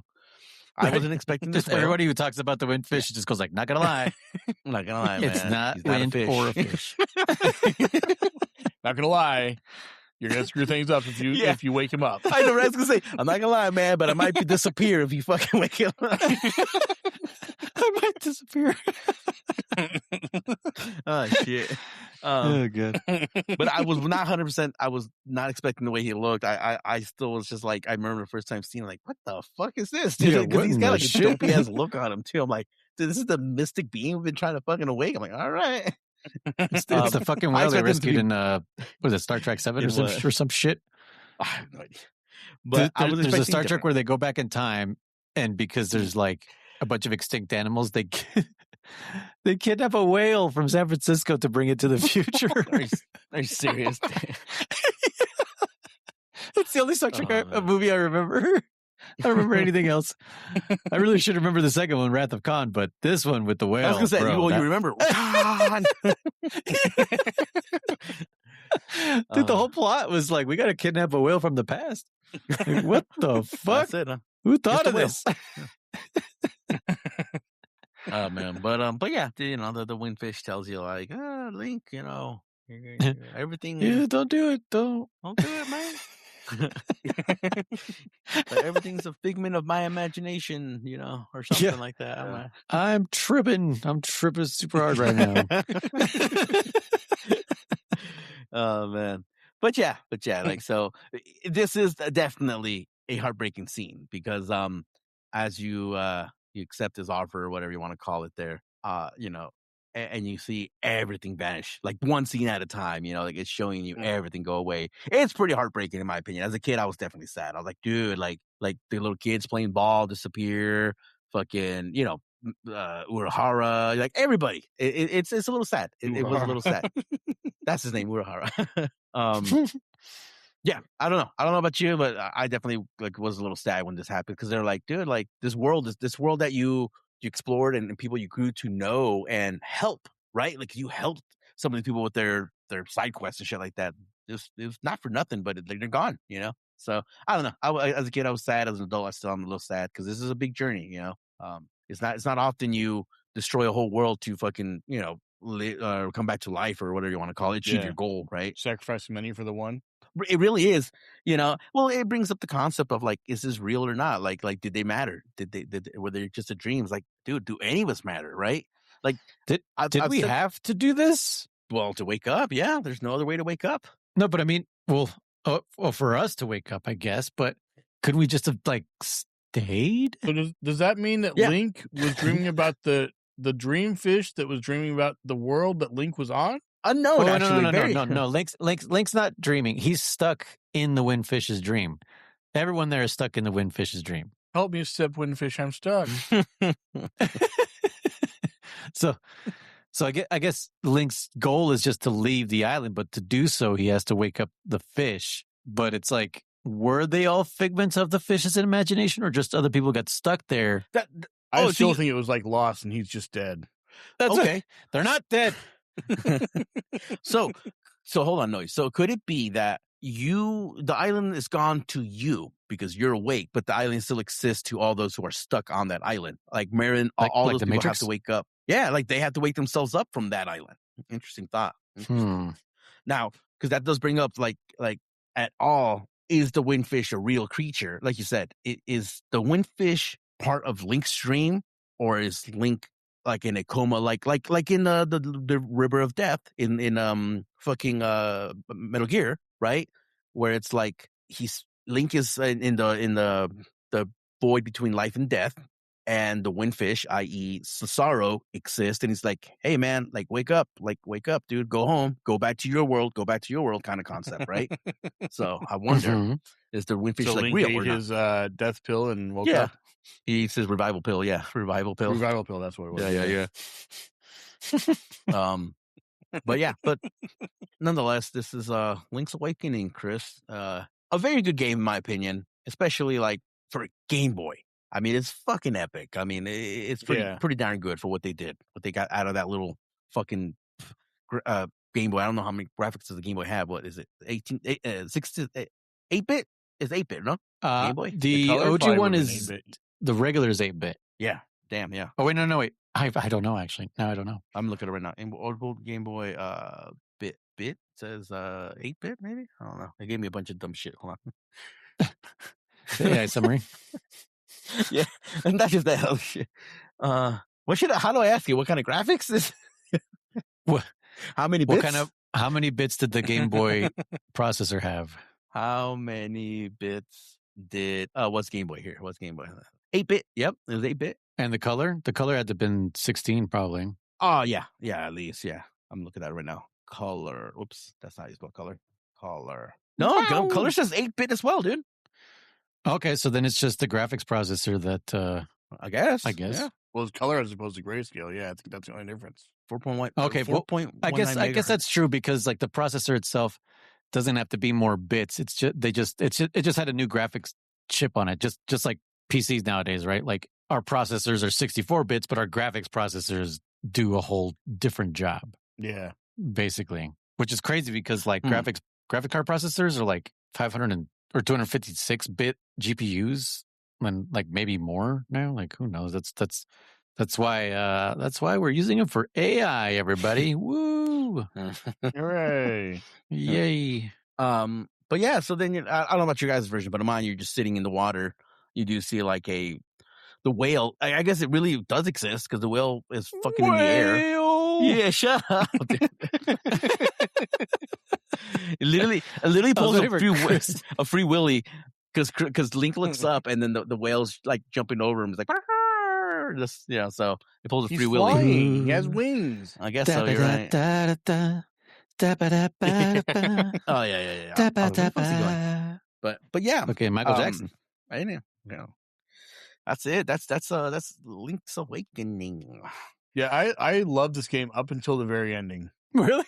What about? What let you down? He's still stranded in the ocean. What good does that do him? Oh yeah, I guess. I don't know. You'll have to wait for the next game, dude. Fuck, I don't know. Link's Awakening, dude. That's right. He's looking up. He's like, "Hey, man, give me a fucking ride, bro." Like, yeah. What are you like, doing? Not my problem, bro. You're already awake. That's all I was. Yeah, that's all I was sent to do. So no, you're right. All right. He's I mean, so You right? so theoretically, because I'm very curious about this. I want to get into this. Theoretically, all that stuff on the island didn't actually happen. It was just a dream, correct? yeah, I guess. So Link was just stranded in the ocean the whole time. Yeah. And just happened to fall asleep and entered this whale's dream for some reason. No, don't you remember the intro? You were sailing and you got hit by lightning. Right. Yeah. No, I understand that. Okay. But he was floating in the ocean on this driftwood, essentially. Oh, right now. Piece of raft. Okay. And then fell asleep. And that's how all this happened. I don't think he fell asleep. I think he was like in a fucking potential coma. Like I said, he was in between worlds. He was in the middle of a storm. Asleep. he was in the middle of a storm. Kablow! Lightning hits the mast. It blows the fuck up, and then he's in the ocean, getting sloshed around, and was in a partial coma / half dead kind of. So it's not like he was like, he was dead. Okay, I'm done with the storm. I'm gonna take a nap real quick. No, Lost. I've never seen Lost. So I don't know how to reference that. I don't think you can be sitcoms. half dead. I refuse to believe you could be half dead. You're either dead or you are not. Half step dead? So what's a coma? Is that alive? Half step dead. So what's a coma, Chris? No, honest question.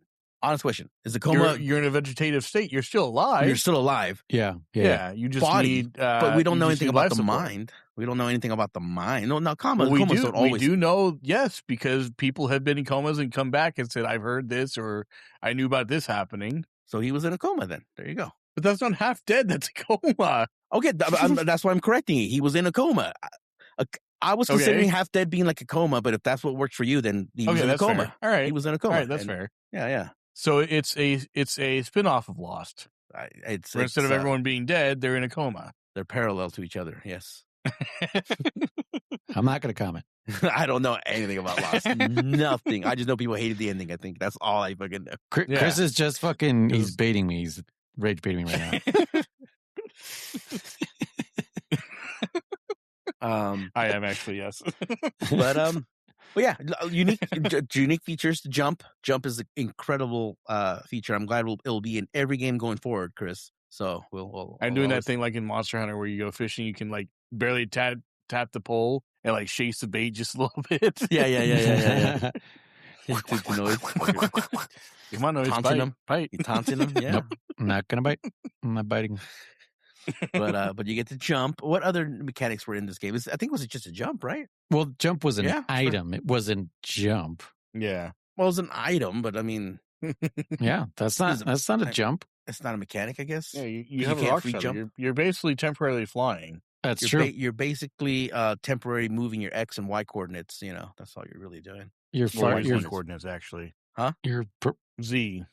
It's a Z axis. This game has no Z axis. Exactly. But that's what jumping is. You're traversing the Z axis. In real life. The third dimension. In this game, it's just moving your Y axis and then disabling your hitbox. Is it disabling it or is it moving it? It's disabling it because you're just moving up on the Y axis, and then that quote unquote pillar runs underneath you, but it never really did go underneath you. It just went, like a layer of the sprite layer was underneath you, and so your hitbox was just deactivated. I don't know. I don't know if it necessarily deletes it or gets rid of it. I think it just moves it. Moves it where? To the side slightly, to where they don't collide. To the side slightly. But imagine that boss with the pillar. That pillar goes from top of the screen to bottom of the screen. Where would you move the hitbox so it doesn't hit you? There's nowhere to move it. Point. Okay. Yeah, that's what I'm trying to say. It deletes it. It disables hitbox. Temporarily disables you. Temporarily. That's fair. Okay. Yeah. I can. Yeah, that's what I would just say. Like turn off. Yeah. Hitbox basically. Yeah, turn off hitbox for I should quiet for now a certain amount of time. Checksum and all that jazz and bang and pound and shit. Yeah, enums and X equals W or some shit. I don't know. $sign. I don't know. F dollar sign F dollar signs is so that you reference a physical address on the RAM. Yeah. See, come on, I've seen that shit, but I don't know what none of it means. So yeah. All right. Well, all right. Like I said, all right. Is where do you place this game, Chris? Like in your favorite, or what's the word? What ranking? Ranking. That's the word. My rankings. Yeah. It was really good until the ending. The ending, I don't. Well, it you guys doesn't see make what any Shadow sense just to me. posted? No. Let me see. In the chat. If you get to the ending where you don't die at all, you have Marin saved, and they're shown as a seagull. What? Well, I died, definitely so. Oh, that's right. I do remember Dan saying something about that. Yeah. Dan the So man. there's a second ending. A secret ending, I guess.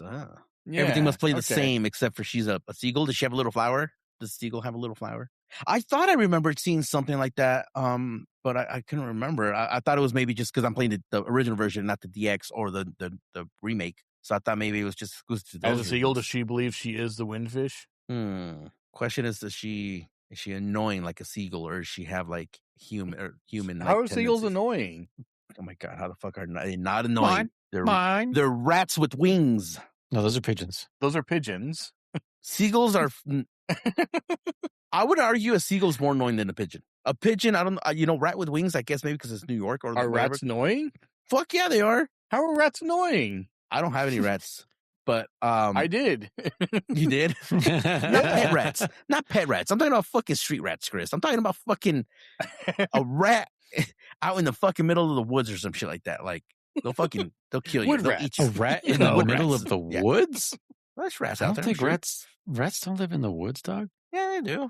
Yeah, I'm sure they do. Where do rats live? Nature. Not, What's nature? Not in the fucking woods. Case closed. A wood rat? I'm sure there's wood rats. I'm sure there's wood rats. Dude. Wood rats. Wood rats. I'm sure there's wood rats. There's water rats. I've seen water rats. I mean, there's water rats. Yeah. Beavers. Yeah, and then there's fucking electric rats, also known as Pikachus, you know. What Yeah. are we talking about? Seagull. Oh yeah, seagulls being rats. Seagulls are annoying, bro. Every time you go to the beach, they're always like, get the fuck away from me. They're like geese. Geese are just as bad. Geese are rats too. They don't fucking leave you alone. You're trying to eat your food. Half the birds are rats. Yeah, rats I aren't think real. actually all birds are rats with wings and feathers. Yeah, so that makes sense. All birds, really? An Mhm. eagle is a rat with wings? Dude, an eagle is a big ass fucking predatory rat. Yeah. You know, Are most rats vegetarian? Fuck is going on? most rats vegetarians. Rats I was are asking, omnivorous. yeah, because you said they're a predatory rat. Yeah. Dude, I think rats are fucking omnivores, aren't they? They eat anything. Yeah. There you Yeah. go. There you go. What the fuck are you fighting about? Well, you said they were you specified they were predatory. Well, yeah, because eagles hunt versus a parakeet just foliages. Oh, I said that word. Nice. Foliages? Is that a word? That's a word, right? I don't think so. Do they set up front shrubberies?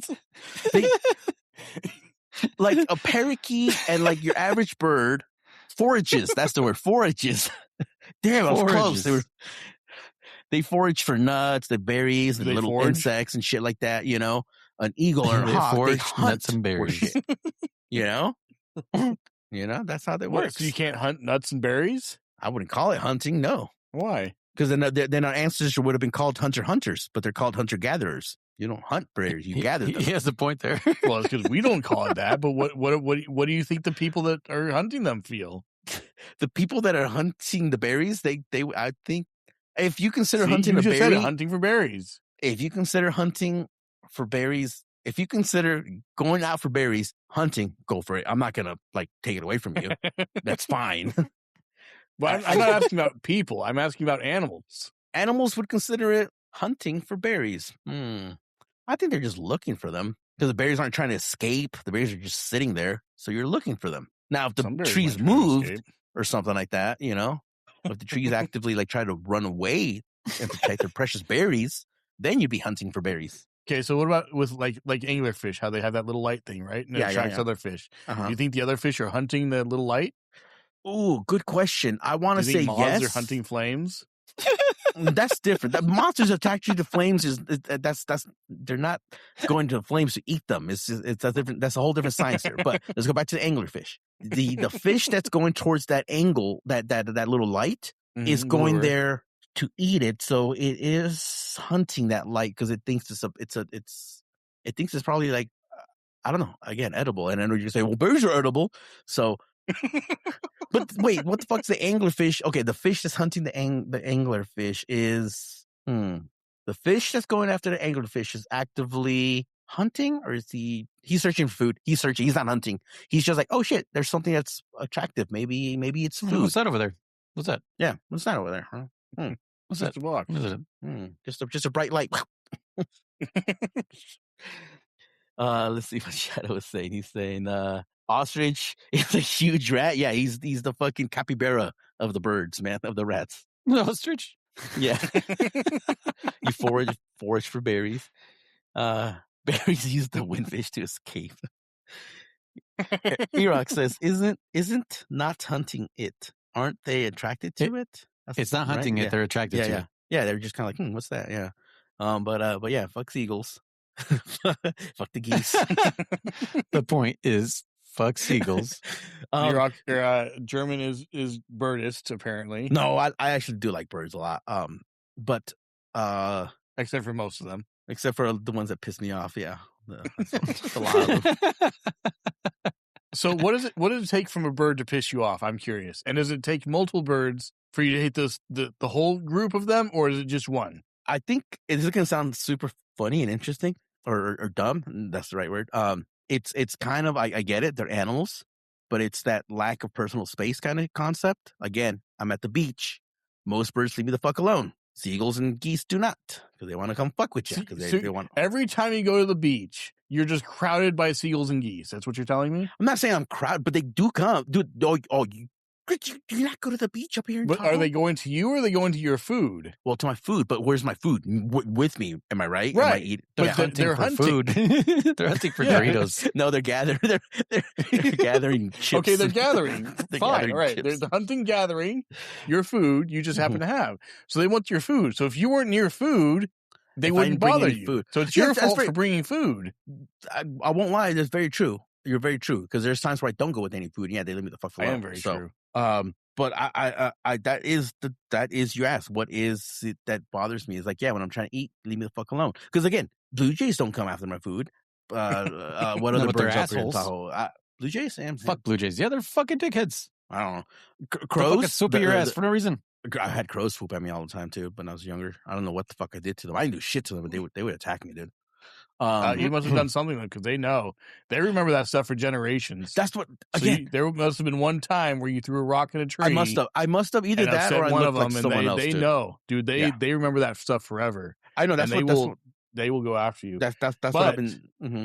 The flip side is true too. If you make friends with them, they will remember that for generations. So yeah, no. So with that said, 100% true. I either did something as a kid to them, or they confused me with someone else, fuckers. Or they confused me with someone else. They know. They know who did it, and they know who didn't. I don't know, man. I've been confused with, dude. I got confused with Paul all the fucking time, dude. All the fucking time, people were confused with Paul.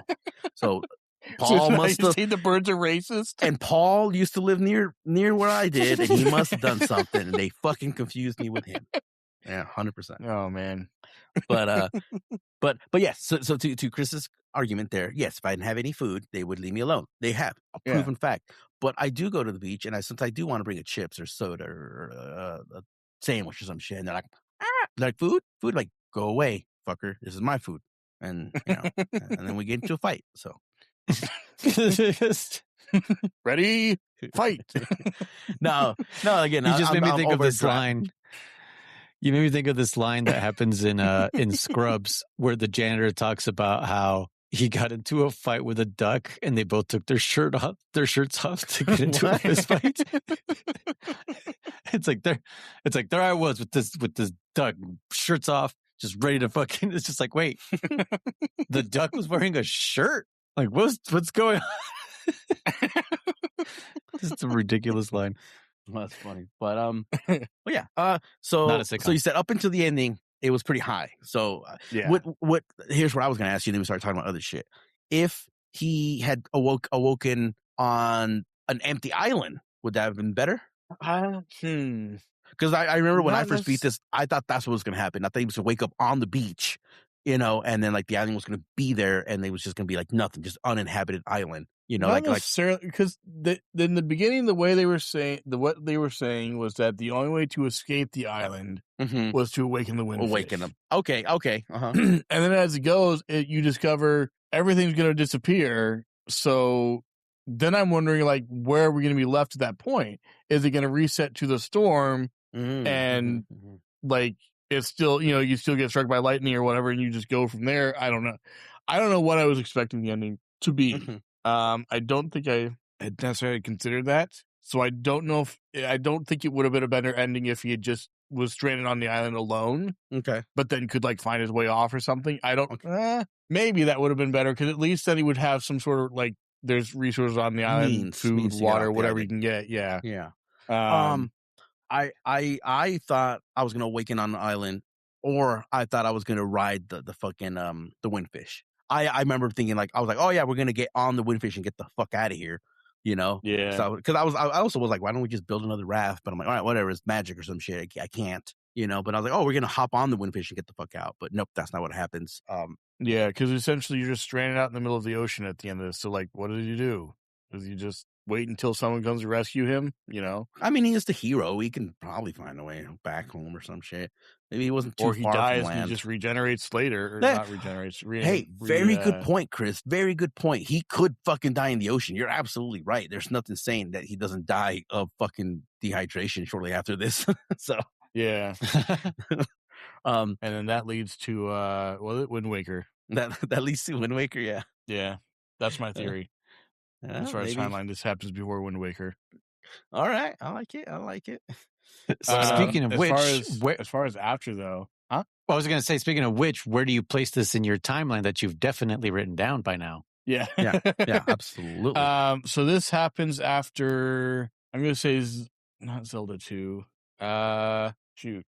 Shadow just posted the Marin thingy, and I'm about to post the one for the original Game Boy real quick. So keep talking. Yeah, I'm going to say this happens before Wind Waker. Well, we don't and have after Zelda 2. After Zelda 2, before Wind Waker. Well, we haven't played Wind Waker yet, so okay. Yeah, we're talking about the ones that we have played. So just after Zelda 2. Yeah, after Zelda 2.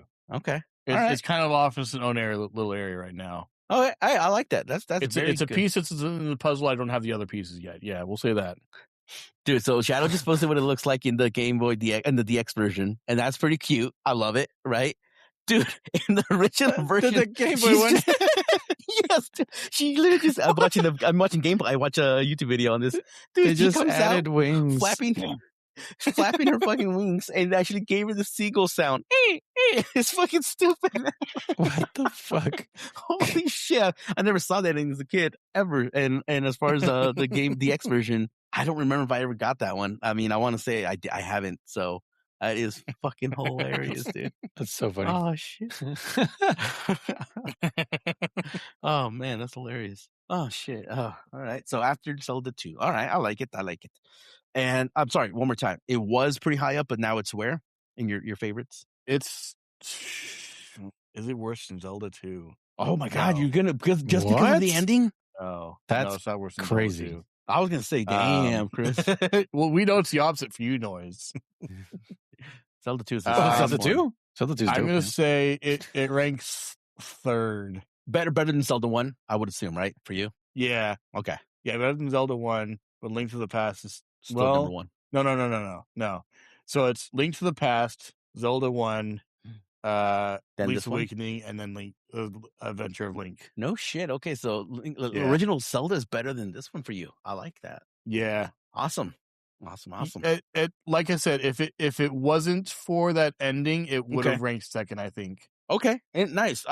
I do see how that brought it down for you. I do. But yeah. So I like it. I like where you placed it. I like what you're thinking about it. I liked all the bullshit we talked about this at the end here about seagulls and rats and shit. And hunting for berries. I mean, again, I'm not going to take it away from you. You can say go hunt for berries all you want. It's fine. Go hunt some berries, yeah. Noise, where did you put this one? It's number 1, dog. Number 1? Okay, nice. Yeah. Okay. Yeah. Wow. Yeah. Overthinking Link can do, or the Adventure of Link? Yeah, well, I mean, Adventure of Link, that's its own kind of thing, but it's definitely better than Zelda 1. That's for fucking sure. And definitely better than Link to the Past for me, just because I'm unfamiliar with Link to the Past. Mm-hmm. But also, like this producer says number 6, 7. 6, 7. I mean, obviously the mechanics have gotten much better in comparison to Link to the Past, with less hardware. They're very experienced and they knew what they were doing. So yeah, I definitely appreciate it more than than Link to the Past. 100%. I don't know if there's any glitches in this game like there is in Link to the Past. I like you said, Noise. I think it's a solid game as far as I know. I don't think there's any kind of exploits that I know of that we're like, oh, if you can clip out of bounds here, like Link to the Past has a bunch of that shit, you know. Yeah. At least in the I think the Japanese version. I don't know about the American version, but there's still a bunch of stuff you can do, and this one feels like it's just like nope, it's just a game. Play it. Like you can't break it, you know. For me, out of the 4 we've played, again, Link Adventure is the bottom. I would. Oh man, So I good. love the next 3 ones are great for me. There is a bunch. Okay, I didn't know. I've never tried glitching this one. Original Link to the Past and this one. Fuck, it's a hard one for me. Okay. All right, I know where this one stands. Oh, okay, for sure. Original LZ. Original LZ You for sound me like is you number hit 1. yourself. Original LZ is number 1. Right. Link's Adventure of Link, whatever it's called, is last one. Now, Okay. fuck, I want to say that Link to the Past is number 2. I think it's Not going to. no, that's what I'm saying. It is number 2. It's a bigger game. I think That's overall. so sad about it. No. Well, the reason I am sad is because I do like Link's Awakening. So Link's Awakening is 3rd for me right now, and I do like it a lot. I love this game. I love, like I said, it's a sad like game. it a lot. There's a lot of sadness in this game, right? But because it is a much smaller game, in my opinion, than compared to like Link to the Past. Link to the Past has more. Yes, but only because of hardware limitations. I know. Again, As far as that, it's a pretty big game. Also, Yeah. I don't really even feel like length or more content makes a game better. No, I know that. I will agree with you there. Yeah, but I could look not at- wait look at for Death Link to the Past to end. Yeah. Oh, just wait, Chris. Just fucking wait. yeah. Wait till we get to it that has to go fucking to number game. 3. It has to get to number 3 just because I do think it's a good game, but Link to the Past is just a game I'll find myself going back to that one more than this one. So Okay. all right. Well, what's next, Noise? Well, I did want to talk about some news. Okay. You should know what this news is already. Oh, me, yeah. Chris, do you know what the news is? You should know also. Dun. This is news I've heard recently. I think I know. Yeah. A new game release in the Zelda Okay, franchise. Yeah, I know. Yeah. Oh, yeah. Yeah, I know. Yeah, we've been talking on the Discord. Yeah. Ocarina of Time remake, the worst kept secret of all time. Yeah. What do you guys think? I know, Chris, you haven't played through it. Already, my Switch 2 is on its way. It's No, I'm gonna play it for years. I was gonna say, you said the worst kept secret. Why? Just because Well, fucking if- Wario 64 leaked the shit if it- ages ago. if it hadn't come out, I feel like this was easy to say because they did announce it. But if they had never announced it, like let's say they said like, yeah, fuck it, we're not going to do this year or next year or next, then it would be like, oh, they never did it. I don't know. I just think it's just kind of an easy way to say like the worst kept secret only because it did come true. Because if it doesn't come true, then even if the game was completed, you kind of get what I'm saying. But why would they complete No. a game and not release it? Why would they complete a bunch of movies and not release it? Ask Warner Brothers that. Yeah, Warner Brothers. You fucking asses.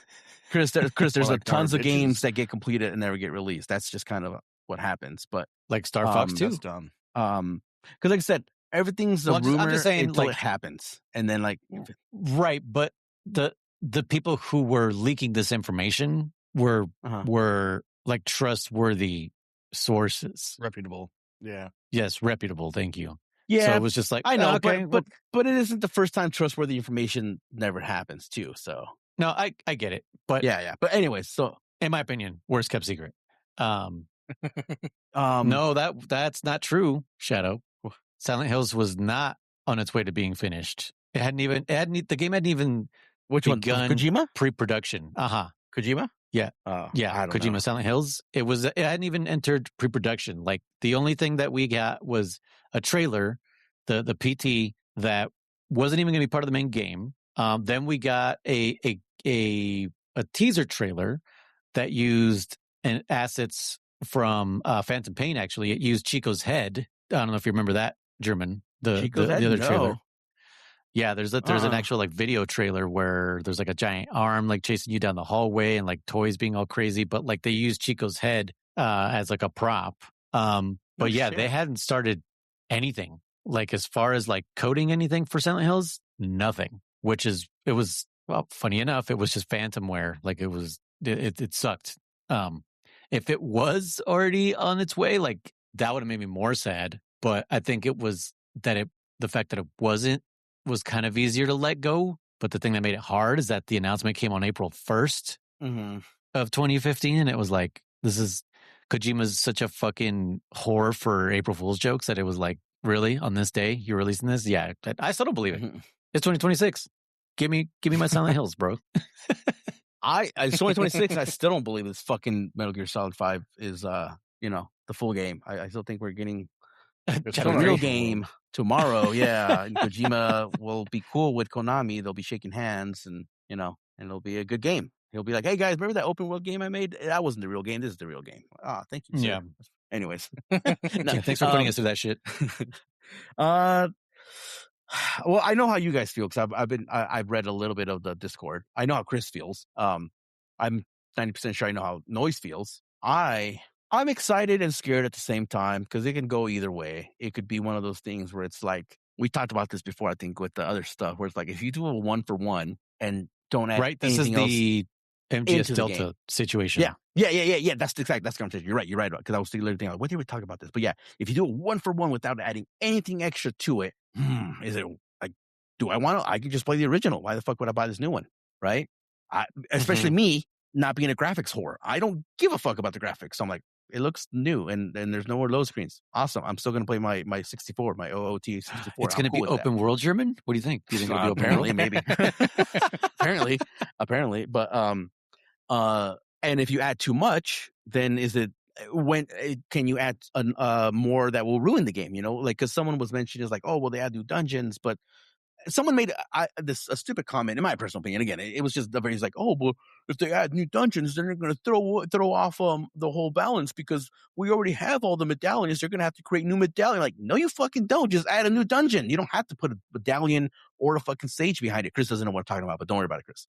Yes, there is. Yeah, there is one that doesn't. Yeah. That's like kind of, yeah. That's what I'm saying. Like, you don't need to do that shit. Like, there's a couple that don't. Yeah. I was like, you can add, dungeons all you want, just don't make them for like I said, for like look at the DX version, upgrade to your tunic, right? You can do that in Ocarina of Time. You can add new dungeons and upgrade for other shit. Upgrade your boomerang, upgrade this, side quests, upgrade your Navi, upgrade your Navi, upgrade your put a muzzle on her.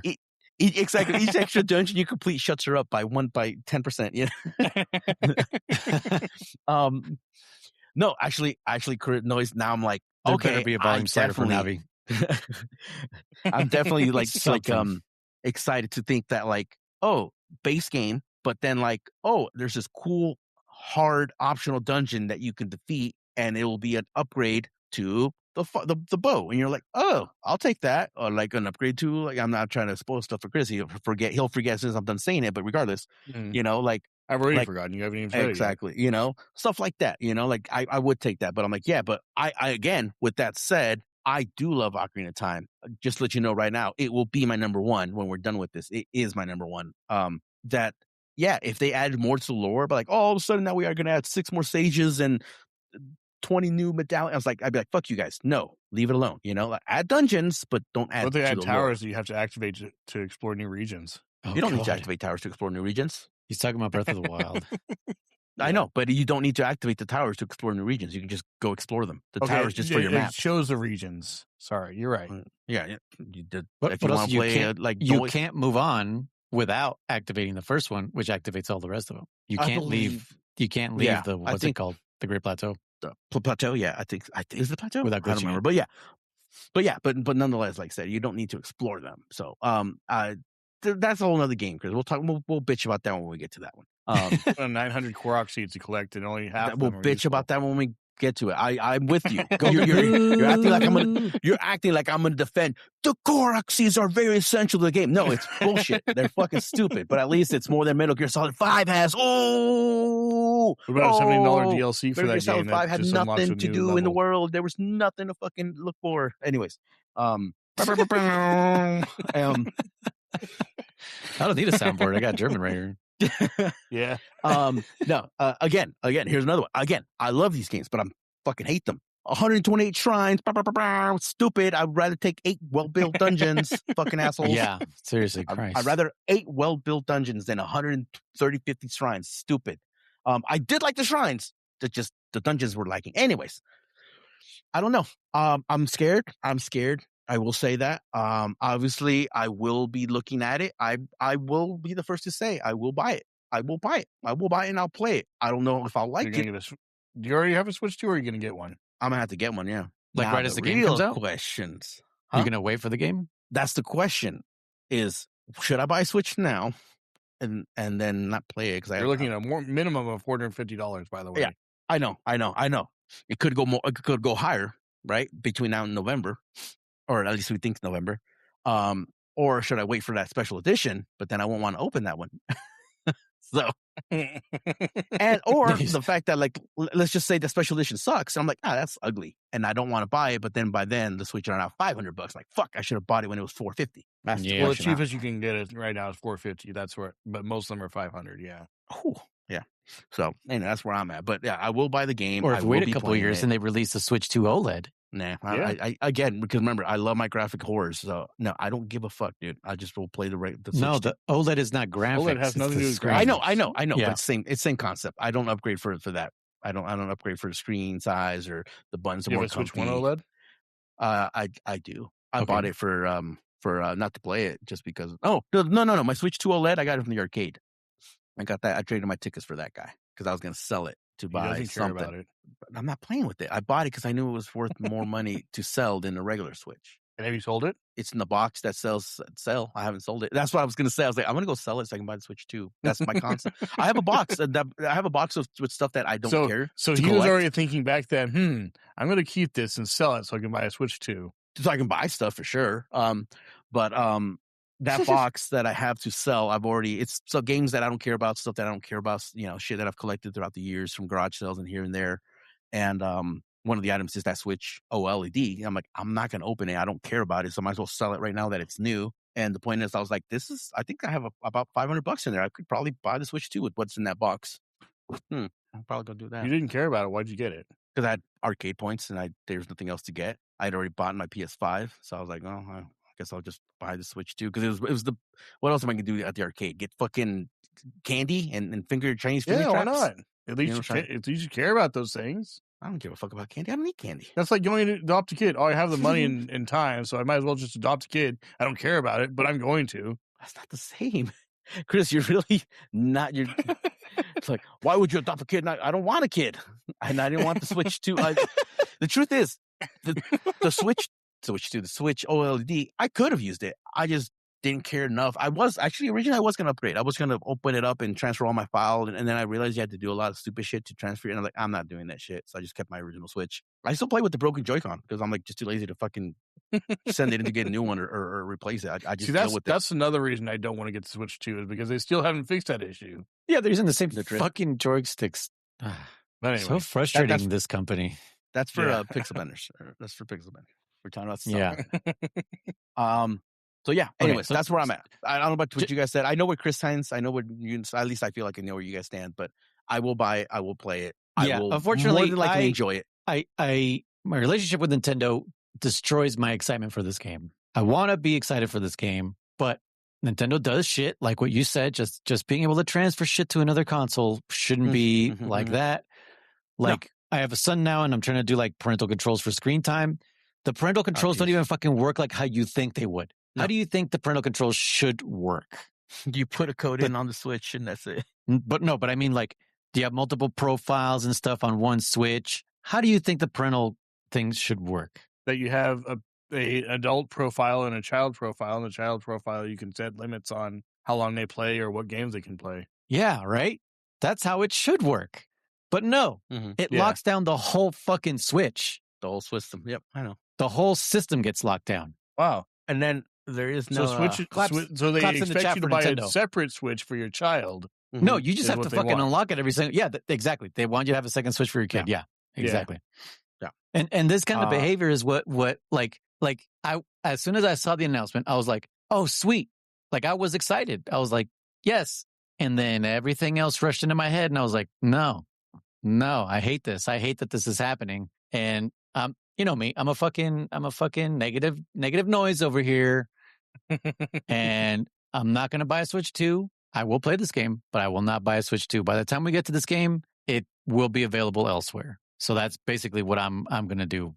Yeah. I would like to play this on a quality Nintendo system, but that doesn't exist. Like you said, the sticks are shit.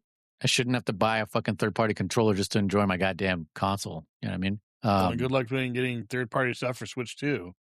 The controller I use right now for my Switch 1 works on that one too. Does it? Okay. Yeah, the one that I use for my iPad I guess there's phone. a lot of talk about third-party stuff for Switch 2, unless it's like okayed by Nintendo, doesn't work. There was talk about that, but I don't think it ever went stuff through. That actually like latches on, like those ones. Is it the ones you're talking about? Like the ones that actually like click into the system? Yeah. That's not how my controller works. My controller is Bluetooth, so it just grips. Oh, okay. Nice. The Switch. Yeah. But I shouldn't have to do that, right? This thing is $450. It should fucking work like a $450 system, not a previous gen product. Well, they should have fixed it on the first Switch, like they said they were going to. Right. Yeah. I think they're going to do kind of like what German was saying. I think they're going to treat this remake like Link's Awakening. 1-to-1, quality of life improvements, extra stuff. Don't touch the formula. Like don't touch the formula. If you touch the formula, people will get pissed. Like this is exactly what we talked about with MGS Delta. And that's why I'm pretty happy with Delta. I like it. It is kind of hard. I have gone back to the regular one, and it is kind of hard to play that one after playing Delta, even though like my muscle memory kind of comes back after a bit. I really like the way Delta played. Yeah. Unfortunately, it's post Kojima. Yeah, it's a sad about the Foxhound thing that didn't last. Oh yeah, Foxhound fucking yeah. I played it. It wasn't great, but it was on still PC fun anyway. Yeah. Yeah, I think they fumbled it on that one. Had they just brought MGO again? Oh yeah. Yeah, but hopefully they do that for Master Collection 2. We'll see later this year. All right. But yeah, no, here's what I am for Ocarina of Time remake. I'm excited for those who already have a Switch 2 to experience this game if they've never played it before, or if it's their favorite Zelda game. I'm excited for those people who already own it. And I hope you guys fucking enjoy it. If you're listening to this podcast, my guess is you have a Switch 2. So you think so? Oh yeah, I think so. Why not? How long has the Switch 2 been out now? 2 years? I don't know. 1 year? Yeah, I mean, you're in a bit. I think. I don't know. Yeah. I think most people have. March, didn't it? March or April? I can't remember. I'm thinking of the original. I don't know. Anyway, something like that. Just because I remember our nephew Tony was like, "Hey, check it out," and he fucking handed it to me, and I played some Mario Kart World. Yeah. So mostly, I'm excited for new fans and for players who already have a Switch 2. If you don't have a Switch 2, I feel bad for you, son. You got 99 problems, and a Switch 2 is one. That is a good point there. I think I would feel better about this if it was released for both systems. Yeah, but I don't think it would be able to fucking handle it. Like it looks like an in-game cutscene, by the way, that teaser. So the Switch one would not handle that. No fucking way. It could barely handle the Link's Awakening and the Echoes of Wisdom engine. It was chugging along with Tears of the Kingdom. This one, I don't know. I played Tears of the Kingdom. Well, I don't know. Again, my brain fills in those fucking frames. I really don't know. Again, sorry. Yeah, I don't know. But they could. But this is good for Nintendo. For those who haven't bought a Switch 2, this is a system seller. Sure. Right. Yeah. So this is good for Nintendo and good for the fans. One thing that that someone had mentioned, and this is where I kind of was like, oh, that's true. And like now this would kind of qualify for you, Noise, was that someone was saying it's like, oh, like now that like newer generations now can experience Ocarina of Time. Again, I'm talking about your basic people, not fucking PC Master Race people like you that are like, oh, I have Ships of Hokkaido at home. I'm talking about your average fucking player that's like, dude, I want to play fucking. I hear so much about I just want to plug it in. I want it to fucking play as soon as I turn it on. But it's like, but I can't play the 64 version because it's the physical cartridge is being expensive and the hardware, let's just say. B, emulating, let's say they don't have a good enough computer to really emulate it properly or whatever, right? or C, they're just, again, to be honest truth, they're like, it plays like ass, right? So like, I don't want to play this game. I hear good things about it, but it's a chance for them to be like, oh, here's that story that we said is really, really good. And that was with modern controllers on a modern system, quote unquote, according to you guys and all that jazz. The Switch 2 handles the Final Fantasy VII remake. If it can handle that, then because the Switch 2 is handling a lot of modern titles right now. Obviously not at their max. Yeah, I think they said it was equivalent to like the PS4, right? Something like that. Maybe, but not quite the Pro or something. Maybe like the Pro. Yeah, that's what I heard. PS4 Pro. I think so. But plus, it also has ray tracing, which helps it, right? Like DLSS and that extra stuff, which helps it. So that's why this could not run on the Switch 1. It's from the ground up. I'm sure they were like, no, this is a Switch 2 seller. Make sure it uses everything the Switch 2 can do to fucking make this thing run, right? Like the exact opposite of what they did for Phantom Pain, they're doing it for this, right? Because we talked about how Konami was like, this needs to be multi-platform. It needs to be on PS3 and PS4. And Kojima was like, why? Mm-hmm. You're fucking our engine by doing that. And they're like, because you fucking belong to us. Do it. And that's why it doesn't look as good as it could have, or it could have ran, or production and extra stuff, and maybe a whole complete game.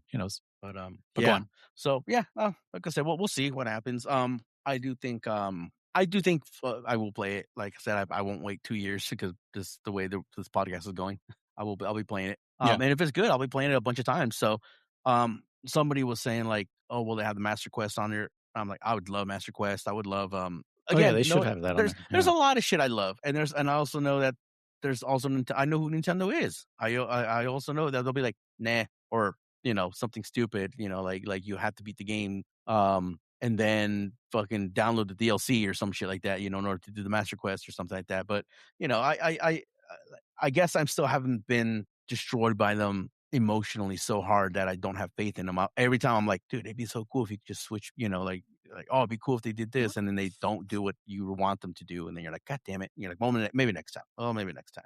I just want them to stop doing the bare minimum. That's all I want. The bare minimum, yeah, that's true. That's true because you want X, Y, and Z, and then they do the bare minimum and be like, you could have done more. Like this could have been, you had it. It was there. Or somehow, they fuck the fans, and it's like, it's just like, look at Link's Awakening remake again. It's like, you already have the engine. Make Oracle Seasons in ages. They would have sold. Nah. All right, you just wasted all that time and resources on making one fucking game. Awesome, cool. I mean, they made a whole new game with the engine, like a completely brand new one, which is nice. Oh, that's true. But yeah, right. But you already have the groundwork for the and other critically ones. acclaimed. Like people were like, "This is a good fucking Zelda game." I haven't played it, so I'm actually excited to get to that one. So yeah. Chris, what about you? Like, if this podcast wasn't happening, and unfortunately for you, it is happening. Would you? I mean, because you're not necessarily a huge Zelda fan yet, but would you like have jumped on this? Would this have you buy a Switch 2 to experience this I don't think so. fabled Ocarina of Time that everyone talks about? I don't think so. I probably, if anything, I would have emulated the original one first on N64. But it's on your Switch one. Like, oh, that's true. Yeah, Mm-hmm. I can just do that then. Yeah, I would now have to emulate it. Yeah. I would just play it on there, see if I like it. If I do, cool. And if it turns out it is one of those things where like there's enough quality of life improvements that it makes it worth it. I don't know. There'd have to be a lot of stuff that would change for the better to make it worth buying a Switch 2. Okay, with that, hold on. You said quality of life. I can guarantee there's quality of life improvements in it. I without even knowing anything about the game. It's there. It's already there. The 3DS versions already had quality of life improvements. But to buy an entire new system for it, it would be really tough. That's what I'm saying. So quality of life had nothing. It wasn't a factor. It would have to be more like for you to buy the Switch 2. Quality of life is almost guaranteed. I'm not necessarily opposed to buying a new system for a single game. That's how I got into Monster Hunter. That's how I got Monster Hunter World. I bought a PlayStation 4 specifically for Monster Hunter World. Not that I didn't think like, oh, there's no other games I want for this system at all, blah, blah, blah. It's the only one. It's just the reason I bought a PS4 was so I could play Monster Hunter World. Yeah. So I'm not opposed to buying a new system because, I'm really looking forward to this game. Yeah. But No, I get what you're saying. Let me ask you this. Yeah. What if this was the one game where Nintendo said, like, fuck it, what do you call it? Cross-platform. If there's a PC version, would you buy the PC version? I would buy the PC version, yeah. Yeah? Okay. I'd be more willing to anyway. Yeah, that's what I figured as much. More I don't know if I would buy it right away, just because, like Noise said, I'm not, previous to this, I was not a Zelda fan. I didn't know about it. I didn't know, like, oh, it seems like a lot of fun. If it was a situation where I saw someone else playing it and I was like, oh, that seems really cool, like I want to try that, because I've seen Ocarina of Time, I've seen people play that. I don't know the story, I don't know how everything works, sure, but I've seen gameplay of it. Yeah, and it's like, yeah, that looks pretty fun. It's a Zelda game, whatever. Yeah. But by all means, Ocarina of Time is a great game, but the story is what I think a lot of the people love about Ocarina of Time. It's up there with the gameplay, right? Because people are like, I love these dungeons. I also like the story, because when I play Ocarina of Time randomizer, or even Link to the Past randomizer, like the storyline goes out the window. It's just beat the dungeons, because there is no more storyline in a randomizer, because it's all like, fuck it, everything's random, versus when it's like Majora's Mask. That's the one that happens in over 3 days. You have to try to beat everything, and so that one seems really interesting to me. That one I'm interested in. I'm that one I want to try. So if there was a situation where it's released on PC, and it was cheap enough, I'll buy that and try it. But I've seen a lot more gameplay of that than I have Ocarina of Time. Okay. But I also understand they're on the same engine, and Ocarina of Time is a lot of people's favorites. That's what I hear from a lot of people who like Zelda. Ocarina of Time is either their number one or high up there.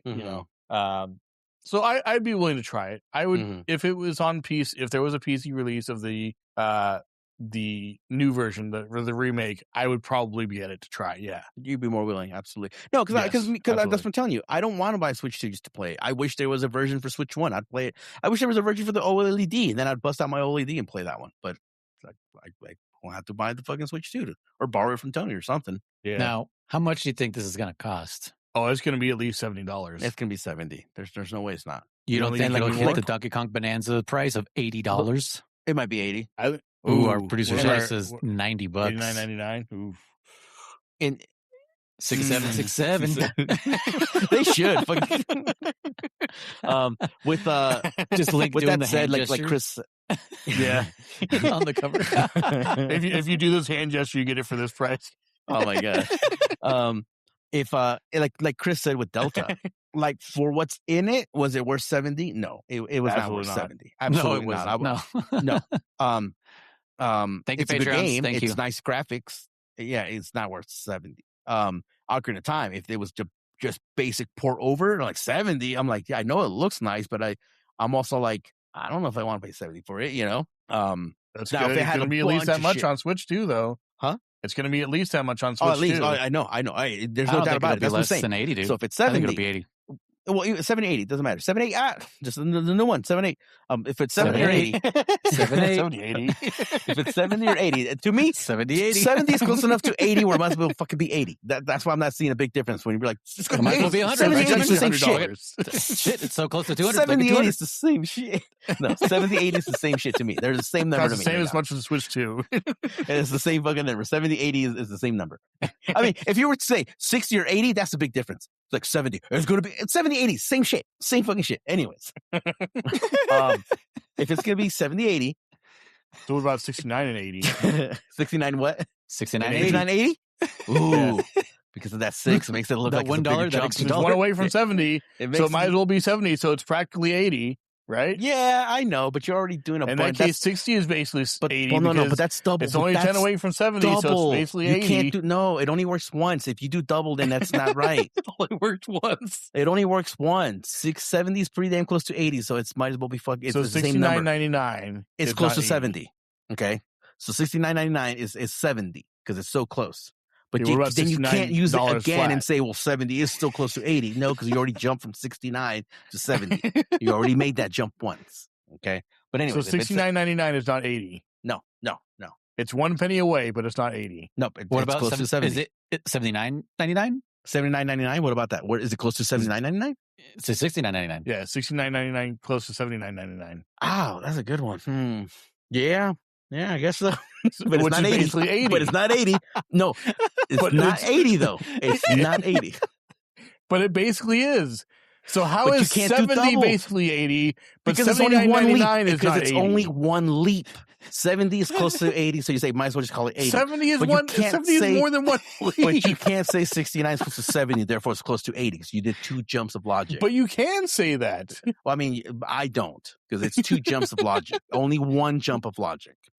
So 69.99 is close to 79.99. But there is no. It's not 80. Okay. But you're saying 79.99 is not 80, but 70 is 80. That's what you're saying. But we jumped from 16. We said 69.99 is close enough to 79.99. Okay, that's so that jump. That's if I show jump. you a price and I say, look, this object is $69.99, you're not going to say, yeah, it's $70. Yeah, like I said, I'll jump to 70. Okay, yes. So therefore, $69.99 is 70, and therefore 70 is close to 80. No, that's double. That's double jumping. You don't double jump, bro.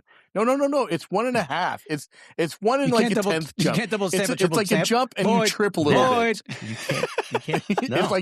It's like when you jump, but you don't quite land right, so you kind of like stumble a little bit. That's what it is. So you jump and then you catch your footing. That's what 69.99 to 80 is you jump a little bit and you catch your footing. Oh, hell no, man. No. No. And we're using round numbers. In all reality, 69.99 is close to 70, which is close to like 75, but not 80. That's why I'm having trouble going but all the way up to 80. But you just said 70 is close to 80. But 70 is a number. Close to 75.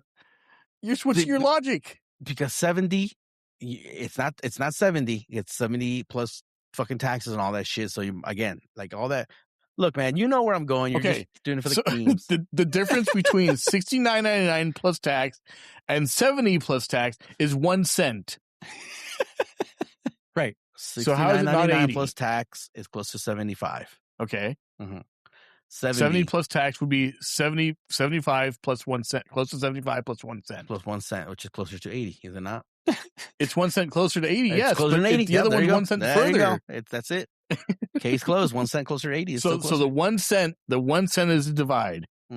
It's what so 69.99 is close to 70, but 69.98 is not in my head because 1 cent. Your logic is not logicking. I never said it was opposed to logic. Here's the thing. Hold on. There's a reason for everything I do. I never said it was a good reason. There is logic. And like Noy said, they never said it's good logic. Your reasoning is not reasoning. Okay? I said, in my head, that shit looks pretty, or that's how that looks, or the glasses have to go on the left or the right, because that's just the way it looks pretty to me. It doesn't mean that it makes sense necessarily. But anyways, I had something to say and I forgot now, you fuckers. You may forget. Oh yeah, $70.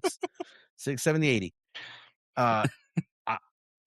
For me to buy it willingly and say, yes, this was a good purchase, it would have to be like remade with fucking master mode included, with fucking extra unlockables, extra dungeons that don't interfere with the storyline, replayability up the ass where like you can fucking play it backwards, built-in randomizer. Like, I mean, for me to buy, say, yep, here's my money, I'm happily giving you this $70, $80, I would have to come with a lot of shit. Otherwise, I feel like it's gonna be more like Delta, where I'll be like, all right, here's your $70, assholes, and then that's it. What's my mission? What's my mission?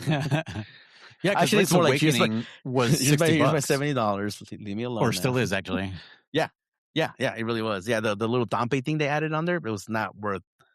Yeah, it was stupid. I think that was the only extra gameplay in that game, the Dompe mission. Oh no, I'm talking about Link's Awakening. Huh? Yeah, Link's Awakening, the remake. Or what are you talking about? Yeah. What do you mean, Dampy? Dompe. But that's Link's Awakening. He's in Link's Awakening. Sorry, all right. Is he? In my version, he is. My version, he is. On his PlayStation. Did we run into him? I don't remember not. Where the fuck was he? No. Where the fuck was he? He's not in that fucking game. Anyway. Yeah. Yeah. Alternate timeline German remembered him. Yeah. All right, guys. What's next? Okay, noise so the CDI games. Oh man. Yes. Oh, I'm so excited. I was hoping for this. Chris is fucking. I've been waiting. I can tell.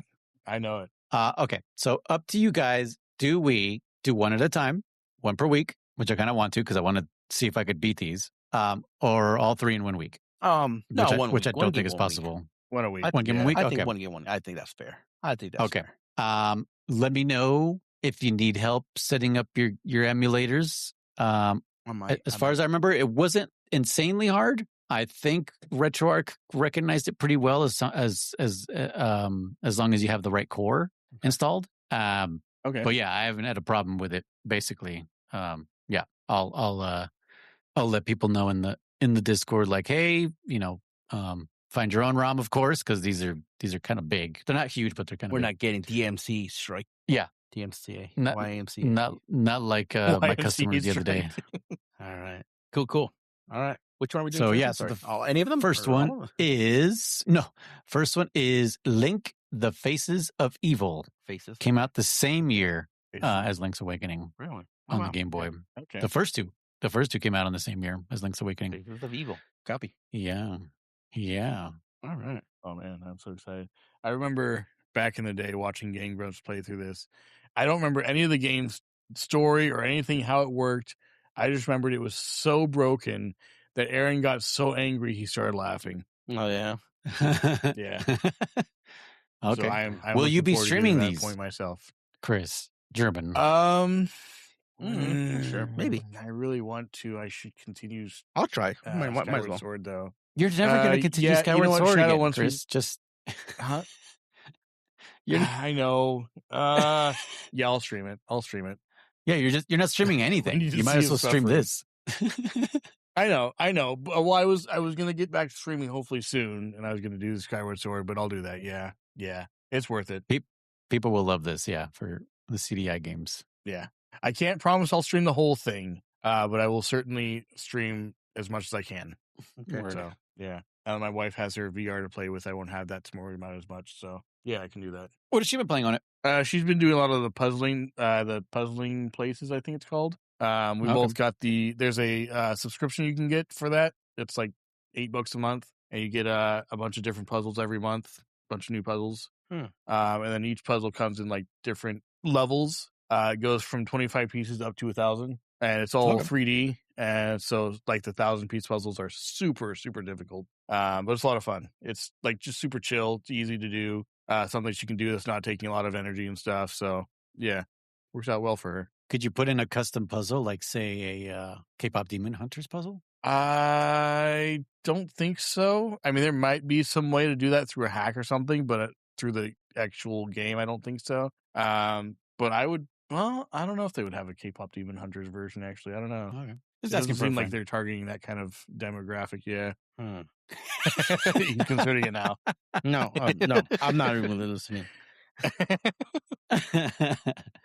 All right, guys. Link: Faces of Evil for next week. I'm actually excited because I've only booted these up to make sure they work. And yeah, it's gonna be a rough one, guys. It's gonna be rough. Yeah, but it'll be fun. I'm looking forward. But to our it. reward after these 3 games is a surprise. Yeah. Surprise. Yes. No, it's fine. Never mind. Forget I said anything. All right, guys. Cool. All right. Well, thank you guys so much for listening to Hey Listen.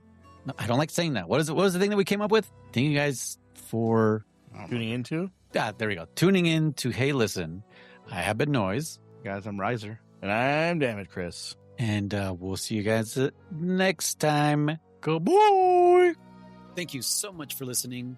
To write in, send your emails to fans.pixelbenders@gmail.com.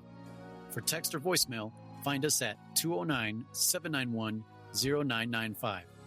Come join our Discord community and become part of our conversations. You can also find us on Twitch at ContraG1, at DammitKriss, and at Noise1TTV. If you want to hear these recordings live or gain early access to episodes, support us on Patreon for as little as $1 a month. Also, make sure to check out our other podcasts. All links can be found in the description below.